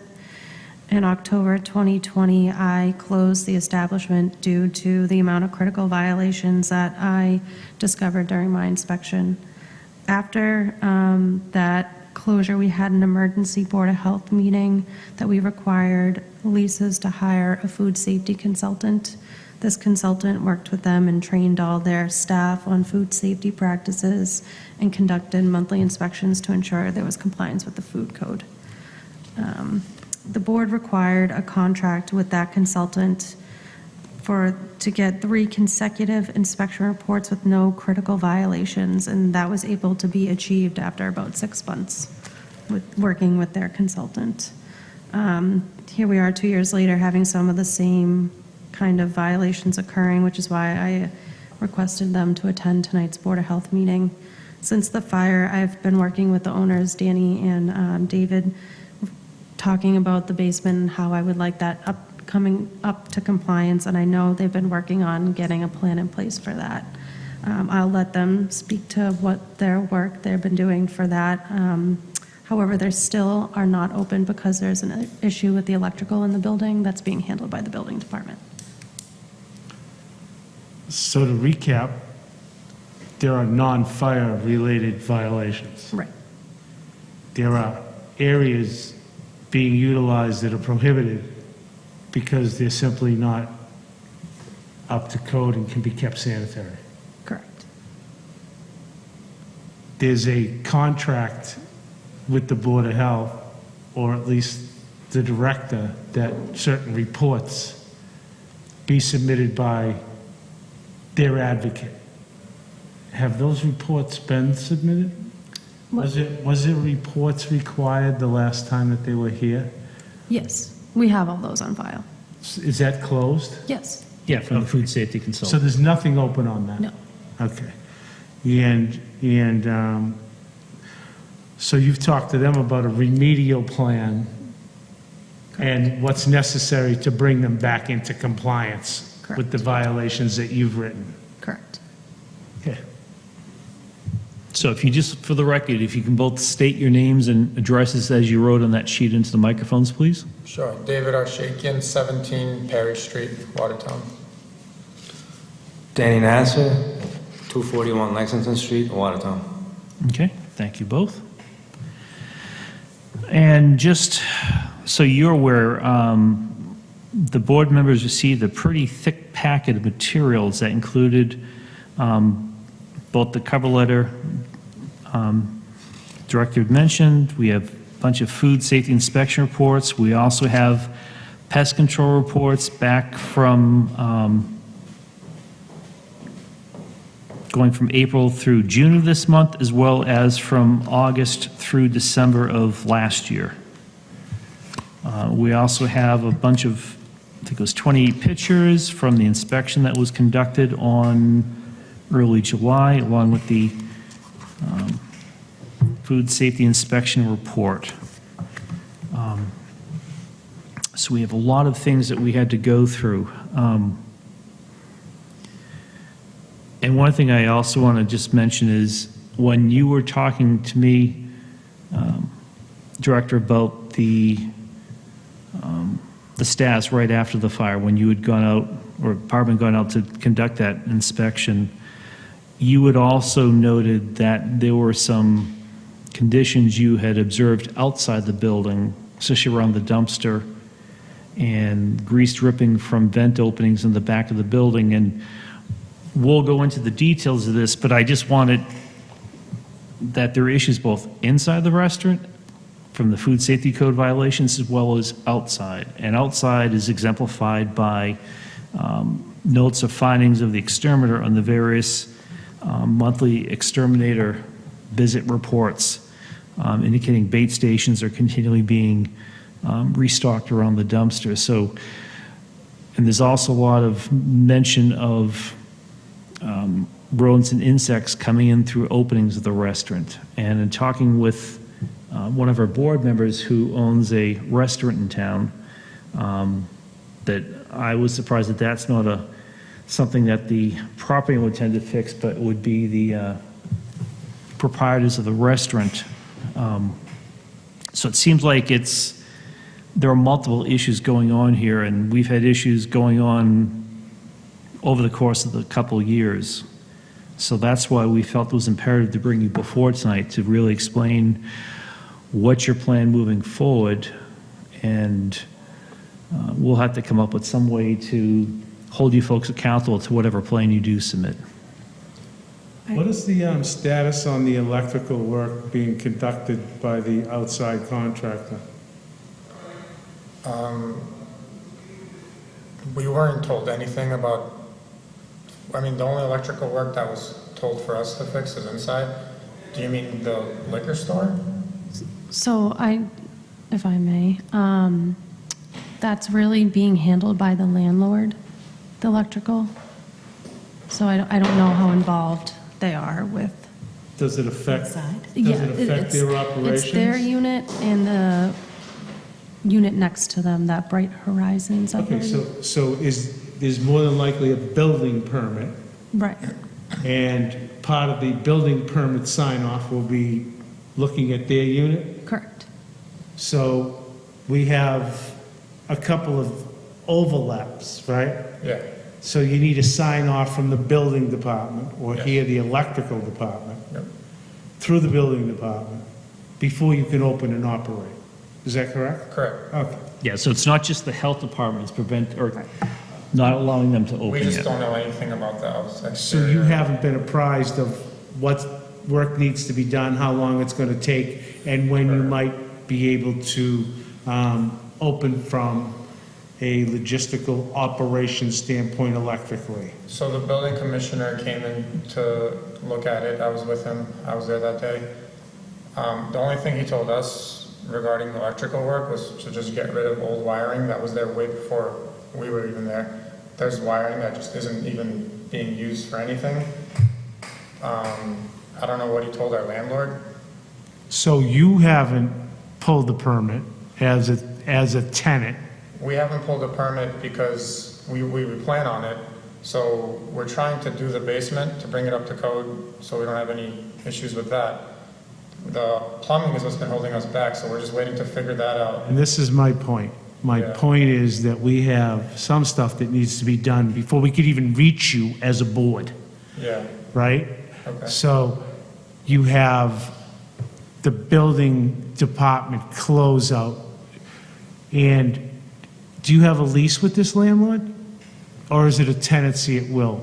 Do you have a written Yes. lease? Yes, You have a written lease? yes. Does it delegate who's responsible for these deficiencies? We've had a good relationship with him. We don't, I mean, he basically said, let me know about the electrical. We just had a good relationship with So each you other. feel you have that under control? Yes. Okay, that's great. And I did stop in, I just want to disclose, I did stop in and take a look at it. I looked at the damage down the other end.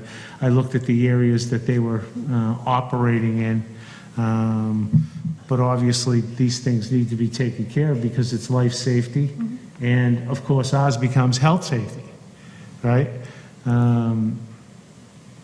Thank you for that quick update.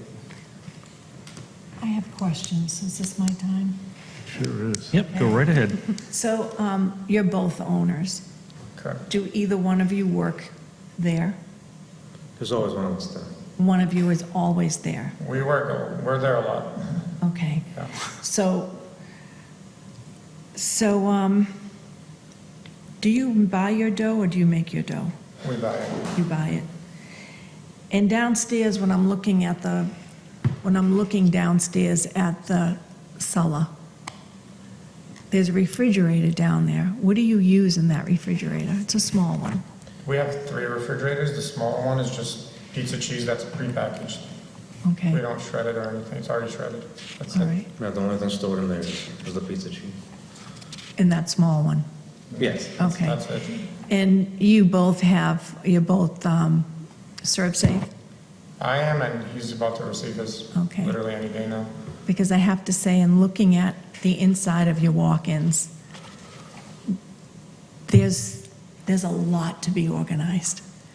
And there's a lot of code issues that are in there, the basic code issues that have to be settled. I know you have other things, that your electricity and then having the fire in there, and I know how difficult it is to run a business.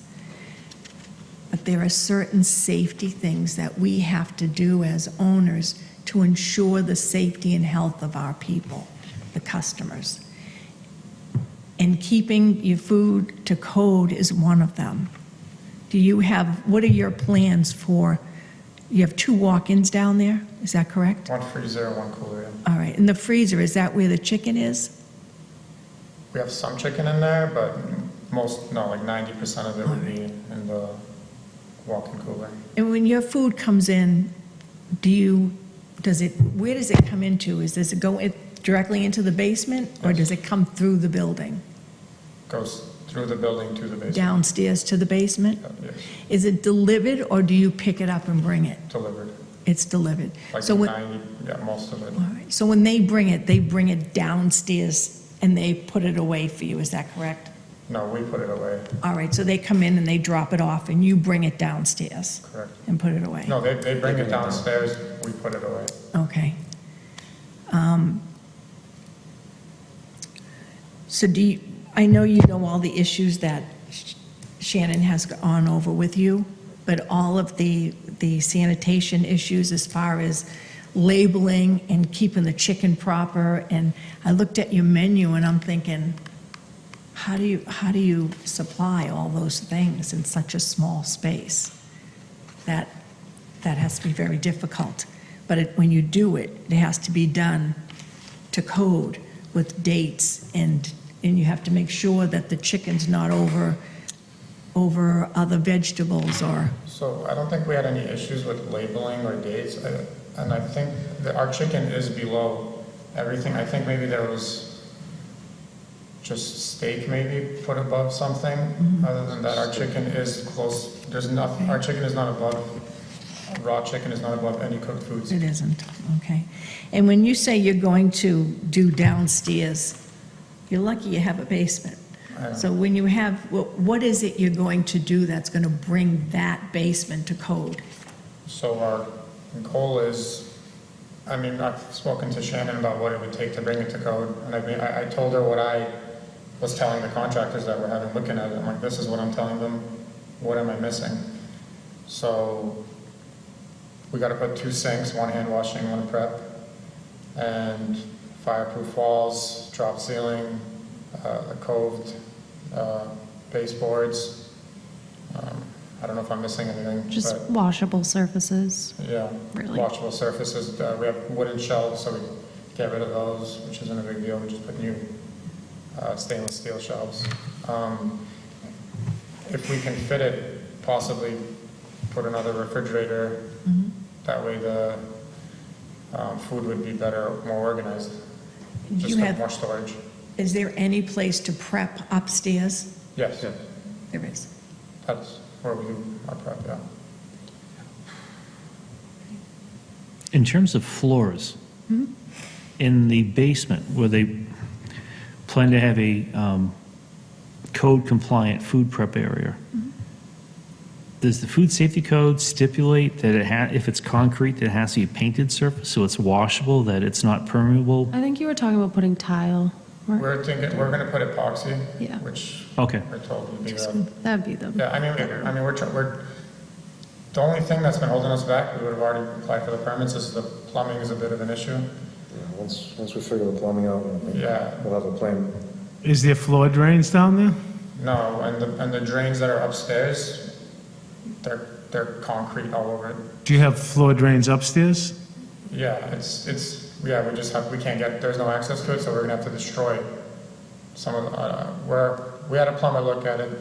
He's like, it's definitely gotta be right here, so we need someone to destroy it and get to it, so he can run pipes to the basement. So he can't core and drop drains into your floor upstairs? Not until we get to the pipe, which our landlord is saying, he had his brother come in, which I guess was the previous landlord. I don't know what they did, but they concreted everything up, and we have no access to the 4-inch pipe that they need. I mean, it's there, we just have to get to it. If it wasn't for that right now, we would have already had drawings and everything, but until we figure out the plumbing, we can't continue. But I think we're getting to a solution. You know, they do have a little radar machine that determines exactly where those pipes are in about Do they? 5 minutes. Okay, let me know. It's a plumber that came by. He took care of it. I understand a lot of plumbers won't go to that expense, Yeah, but they have ground penetrating radar, they have concrete penetrating radar. They can find anything in any floor at any time. it's on a phone app. But I understand, but those are the things that you're up against, so sometimes it takes a little higher tech solutions in order to make these things work, and you don't want to spend the kind of money that you have to do and design without having the baseline of information. Yeah. Do you have a planogram for the basement? Have you put a planogram, all your equipment, everything that's happening down there, your operations? What's the question? that's what they're working on, They're getting. working on the Yep, planogram. yep. We And can't you make know the that the plan. plan has to go to the director for Yeah. her review before you Yes. start work? You already gave us the, Okay. for the forms. We actually called it yesterday with a couple of questions, but we have it filled out for whatever we can, other than the plumbing part, which we're just waiting to get. We actually have a plumber coming to look, another plumber So you guys coming to look. general contracting this out with subcontractors? We have a general contractor. Okay, but who's- he's basically like deal with the plumber. Yeah, who's that? His His name's name's Dennis. Dennis. Dennis, the general I contractor? got his number from the previous owner, Tony.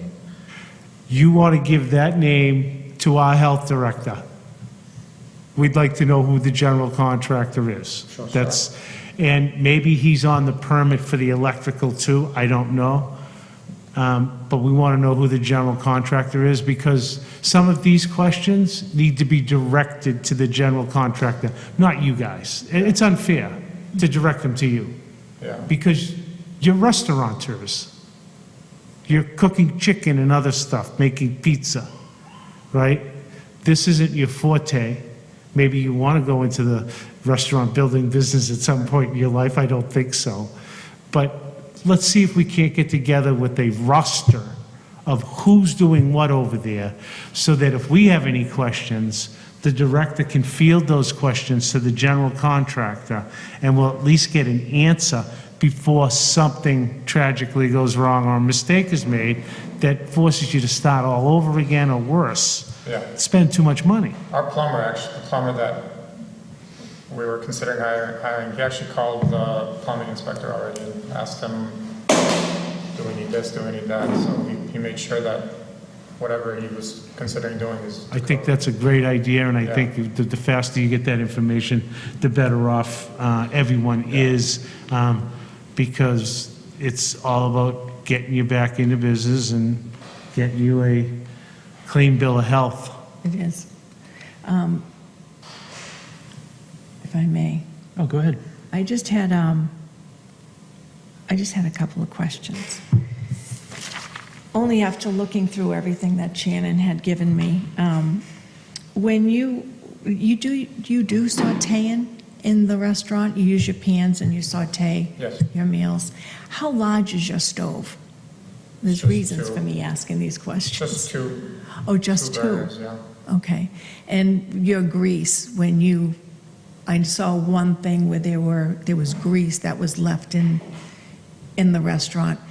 At the end of the day, when you dump that grease, what does your staff do at the end of the night? Do they have a procedure where at the end of the night, Joe is responsible to take that grease out to an outside bin?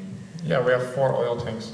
Okay, so if I'm not mistaken, one of the issues was that there was grease that was left inside. There were like buckets of grease I was one of think the it- complaints. There was grease dripping down in the back In the of the back, building okay. from a vent or All right. where the hood comes out. And then when it comes to your processes, procedures for your staff, and trust me, you have all new staff lots of times. I've been fortunate to have a couple of long-term, but then you have all these people that are coming and going, and you have to train them. Do you have a list of your daily, weekly, monthly task that they do that keeps things clean? Whether it's the doors going downstairs into the walk-ins, or it's the back of with a stove. I know you have a small area and it's Yeah. really tough, but do you have something that's up there and they like check off? John does this, Joe does that. Yeah, we've kept up to date with, like, when Eileen came from Burgers Food Consulting, we've kept up to date with all the cleaning schedules. And so do you still have those schedules up that they go by every day? And I'm asking because it makes my life easier, and it will make your life easier, that you're not worried about walking around and worried that you're not going to be in code. So it's Yeah, important. I'll also just say, like, most of our employees, they've been there since like day one. We have employees that have been there since That's before we great. came there, and we have other employees like 8 years, 5 years, and they're all family people. They're not like high school kids. Right. It's their job. It's like how they get by. They support their families. The daily cleaning stuff we clean every day. If something's dirty, it's going to be like behind the grill, which we clean. Just not we got to move everything out, which we do. Right. Just not every single day, but we see. If I look down there and I'm like, oh, we got to clean that. We'll take everything out. We'll get back there. We'll clean it, put it back. But yeah, but most of our employees. So when Eileen came, the consultant, she trained our whole staff. And when was the last time she was there? That was a couple of years ago. 2020? Yeah. Okay. But most of that staff is still there. So they're like 90% of it. Okay. But some of these are new violations. Most of the new violations aren't even, they weren't reoccurring, I don't think.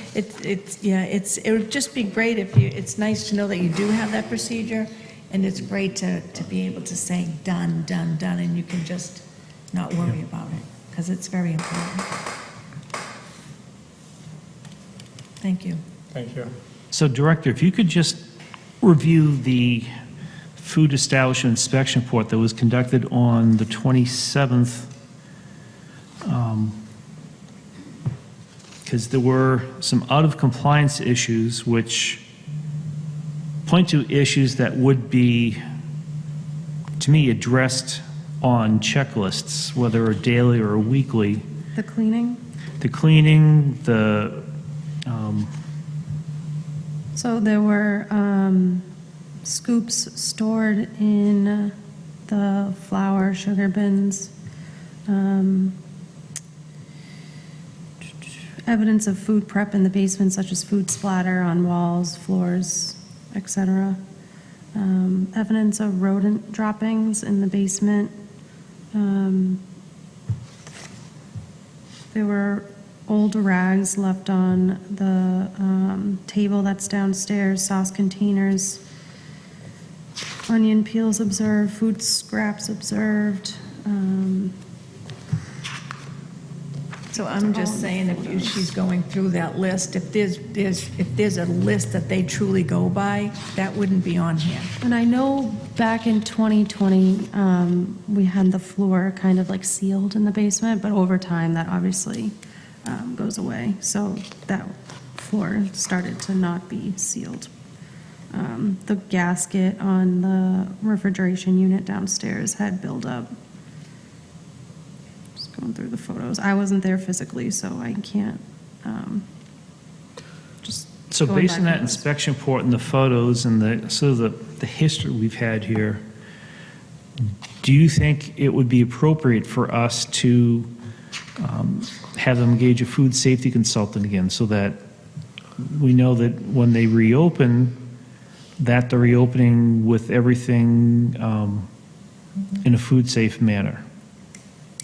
I believe they have the tools to do it themselves without the oversight. I would suggest maybe we just increase their food risk level and do more inspections on our level to start. Because I think they are capable. It's just a matter of being watched a little bit closer. Is there a pecking order that you want to see, a sequencing, that you want to see these out of compliance action taken? So they already had, so this was before it was cleaned post-fire, so they had a company come in and do a deep cleaning. Whether they got into the gaskets, that might be beyond their scope. And I haven't been in since, and I don't think anyone from our department has either after the full scrub down occurred. So obviously, before we ever reopened them, we would make sure that was completed.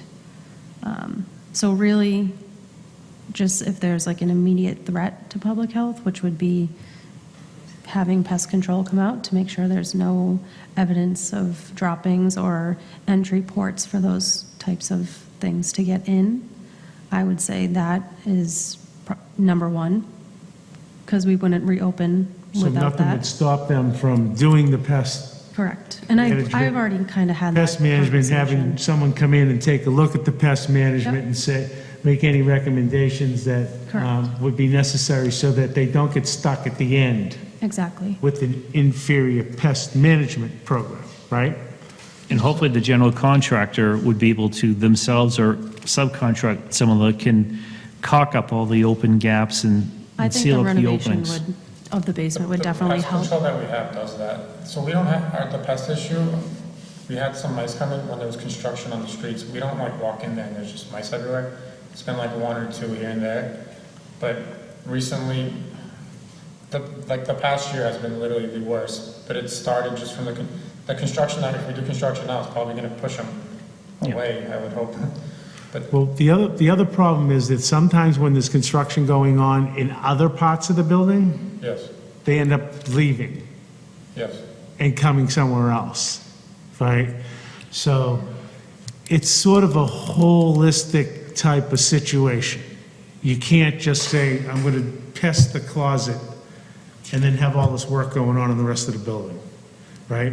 So I don't know if there's coordination going on, but that's the kind of thing that I was talking about with a general contractor. That's something a general contractor would think about for you on your behalf. That's what you pay him to do, right? Is to try to put this plan together so that you're coming into compliance sooner than later.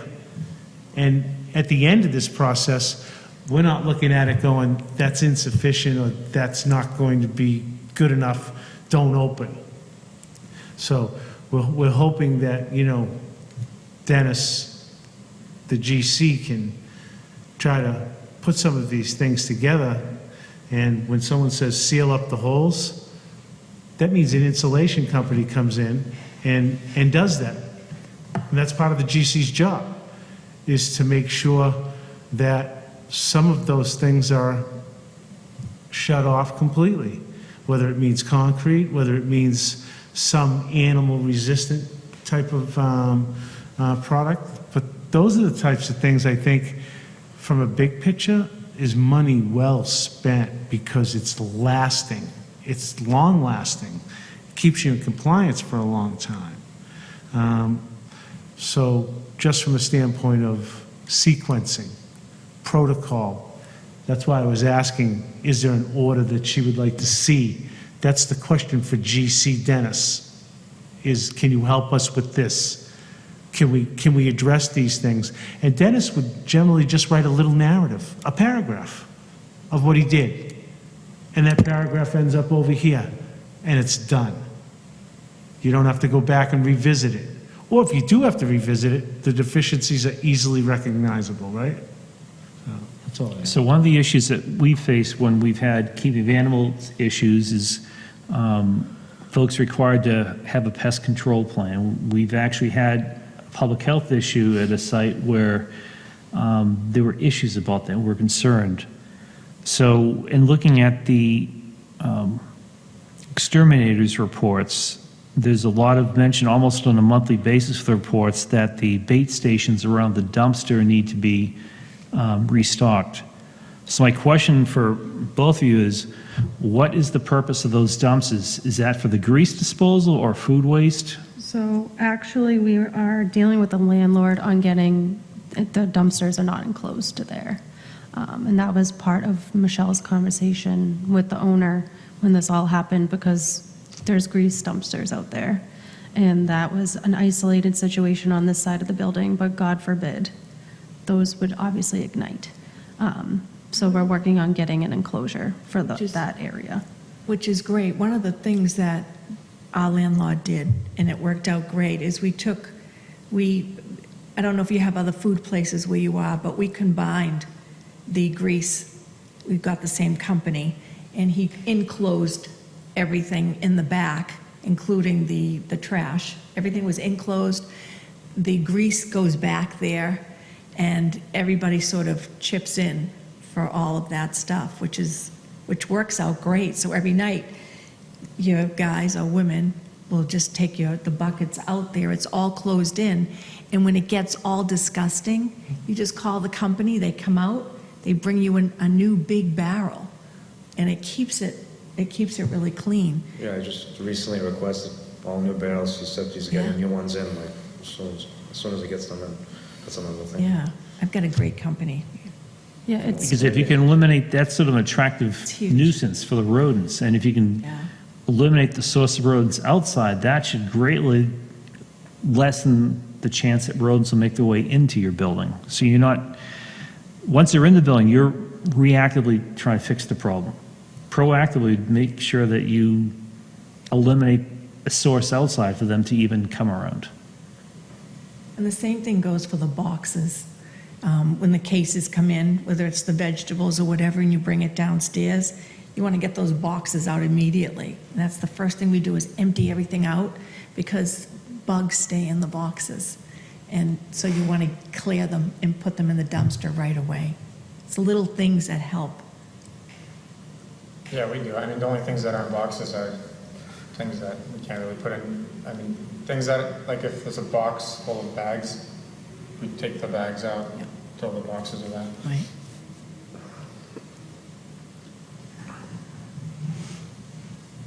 Are we, I have nothing further.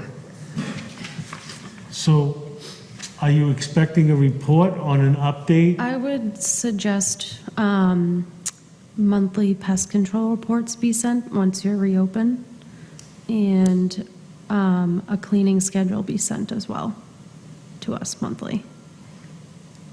And I think Dennis should bring us up to speed on what's happening with the permits and construction and some of the things that you want to talk about in your mitigation plan. I don't think it hurts to put a paragraph or two together and say, this is what I'm dealing with, this is what I'm going to do, this is what I see as a problem, this is how I want to fix it. I think those things are really going to bring you guys into compliance a lot sooner than you think, as long as you're working on it with somebody that can, implement it for you.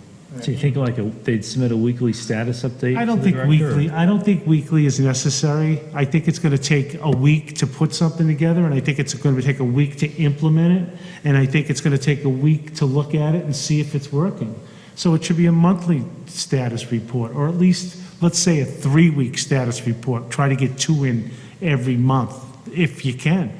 But I think those things are going to address the shortcomings in these reports and, you know, bring you closer to compliance, because compliance is going to get you open, right? So you're saying updates on the construction? Not necessarily construction, but the construction that relates to your compliance, Okay. right? So let's say, for instance, you have a rodent issue outside. They're getting in the building. How is that being stopped? Am I putting up base? Am I putting up wire? What am I doing? Am I concreting that afterwards? What is the solution? That's what you really need to be doing, because you can't have a report that says there's animal droppings every time someone goes in for an inspection. That means there's intrusion. It's never been addressed. I know you got an old building. You know who should be helping? The landlord. He can't sit back and say, it's not my problem. He should be talking to Dennis, and Dennis should be talking to him on how this is going to be implemented, because it makes your job impossible. How am I going to come into compliance if you're not working with us? How am I going to come into compliance if you're not helping? So it's going to take more than just you guys to do this. It'll take the landlord, Dennis, yourself, and maybe some subcontractors to do this. But it would seem to me that once you address this one time, you know, now we can understand that if there's a reoccurrence, it's a small reoccurrence. It's not the same scope, the same volume. And we don't have to go back and revisit this, because that's what we don't want to do. We want to help you through this and visit it once, solve it once, and get it done. Yeah, we do have a pest control that comes once a month. So- Great, he should be telling you in a written report how he's going to keep them out. This is what I've done in the past, this has worked in these older type buildings, this is what we do, and then I'll be back on a monthly basis to do the follow-up. Have you had the same, was it the same company that you've had for the past year and a half, 2 years? Since day one, yeah. All right. Yeah. Because I'm only asking because I had a pest control company that was with me for 7 years, 6 years, and it was okay. But then I got another pest control person, and it was all the difference in the world. All the difference. Do you know It's what- because I'm dealing with not just my restaurant, I have other restaurants that are with me, and the building that's going on around me. And I'm telling you, it's you may be getting it done every month, but it might not be doing the work. And I guarantee you, if you find someone who really knows what they're doing, and you clean outside, you keep that area clean and inside, you shouldn't have an issue. He shouldn't be finding them every single month. Do you remember the name of the business? Yeah, I'll let you know.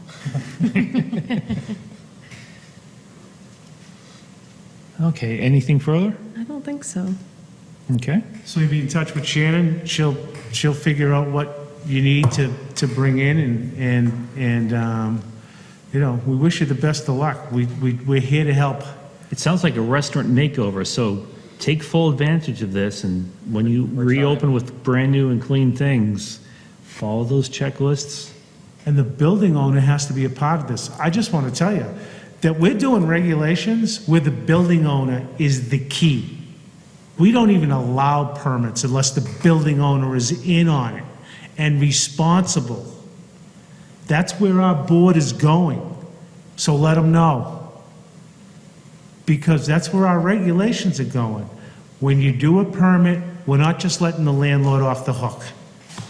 Because businesses move in, and they're moving into substandard conditions. And why is that? Because the landlord didn't address it.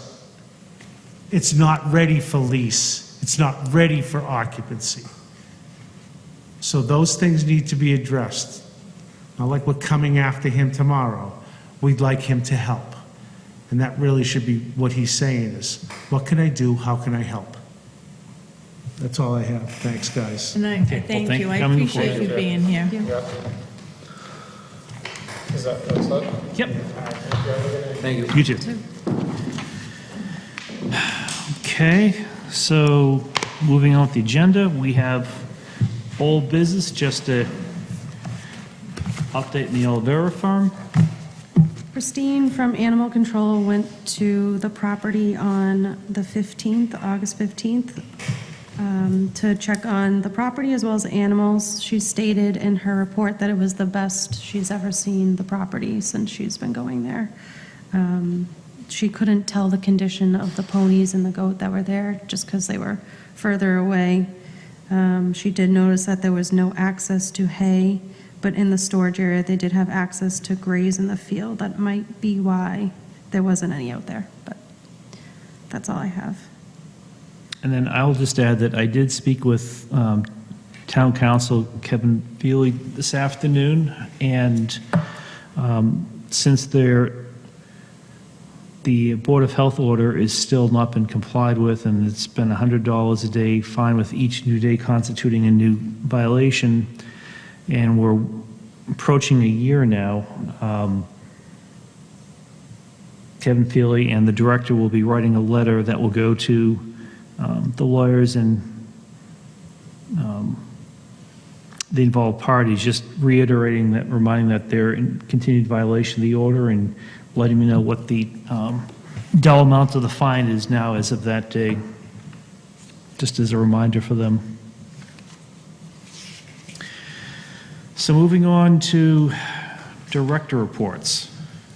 So Long Pond, as you know, has been closed. We had the pond retested on the 11th. The results showed that the cyanobacteria count is 116,500 cells per milliliter, which is lower than the previous result, but it needs to be 70,000, so it's still currently over the limit. So the pond is still closed to the public.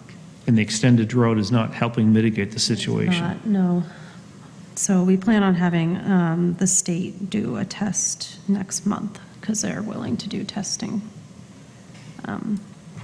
And I think we'd point out the last time we met in June that this is not a problem unique to town, just like the brown water in the pipes occasionally isn't. It's a end result of the extended drought that we're in, and that a lot of open bodies of water in Massachusetts are experiencing the same issue. Correct. And did you had put signs up? Yeah, and then the DPW went out and put cones with caution tape. So if anyone crosses that, they just have their blinders on, I would assume. Yep, people do what they want to do. It's only so much we can do, right? Yep. So anything else to report on updates? I think that's it for me for now. I just want to make one little side comment. When I was very impressed, because looking at the inspection reports, seeing what the new tablet can generate for a report with the Food Code Pro. Food Code Pro that and the was- clear, and you don't have to discern someone's handwriting, you can Yep. clearly see it, and I was like, wow, that is Yeah, we nice. just started getting that software, I'd say a couple months ago, so our inspection should look like that That's going nice. forward. Yeah, because if the inspectee can more clearly read what needs to be done, and not just what the violation was, but it seemed like there was a description of what can be done, that's half the Yeah, it takes it battle. right from the code. Because if they don't know what needs to be done, just written the violation doesn't mean they're going to address it. Correct.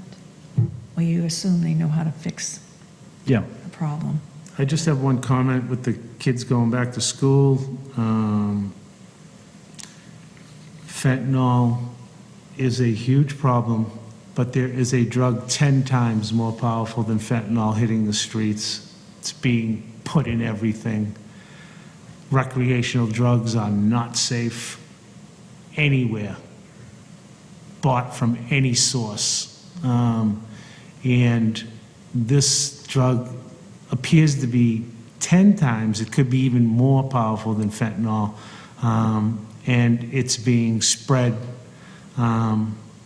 throughout the country. So parents have to reiterate to their children, even to their older siblings, that there is no safe recreational drug anymore. It doesn't exist. And even one experiment may end up in tragedy. And I will have a little report that I hope ends up on the website within the next week or so about the names of this compound that's out there. But again, I can't stress enough how much recreational drugs could be a tragedy waiting to happen. And please notify your kids, their siblings, the older ones, even the college bound, that there is no safe haven for anything that's passed around at a party, distributed at a party, even distributed at home. Thank you for that, and that's a good segue into one thing I wanted to just briefly mention, and I'm going to work with Melissa Brager and the rest of you to try to put together for the upcoming year sort of what can be the topic of our education piece I'd like to start doing at the end of the meetings, or have a theme. So October is Substance Abuse and Prevention Month, so we're going to look to have folks in the police department come in, Tewksbury Cares, and sort of give us an update on what's being done in town and just what are the issues that they're seeing. September is National Preparedness Month, and just looking at what other types of things we want to arrange to have either a guest speaker come in or for us to provide some educational materials, whether at the meeting or on the website or both. So I'll start circulating a calendar and welcome people's input and insight into that. Sounds good. So since Mr. Rue isn't here, which means we're not going to have the meeting continue indefinitely, would someone like to make Mr. Rue's monthly motion? I'll be glad to stand in for Mr. Okay. Make a motion to adjourn tonight's meeting. Someone like to second that I motion? second that motion to Okay. adjourn tonight's meeting. Motion's been put forth and second to adjourn tonight's meeting. All those in favor signify by stating aye. Aye. Chair votes aye as well, carries unanimously 3-0. It is 8:26. Good night, Tewksbury.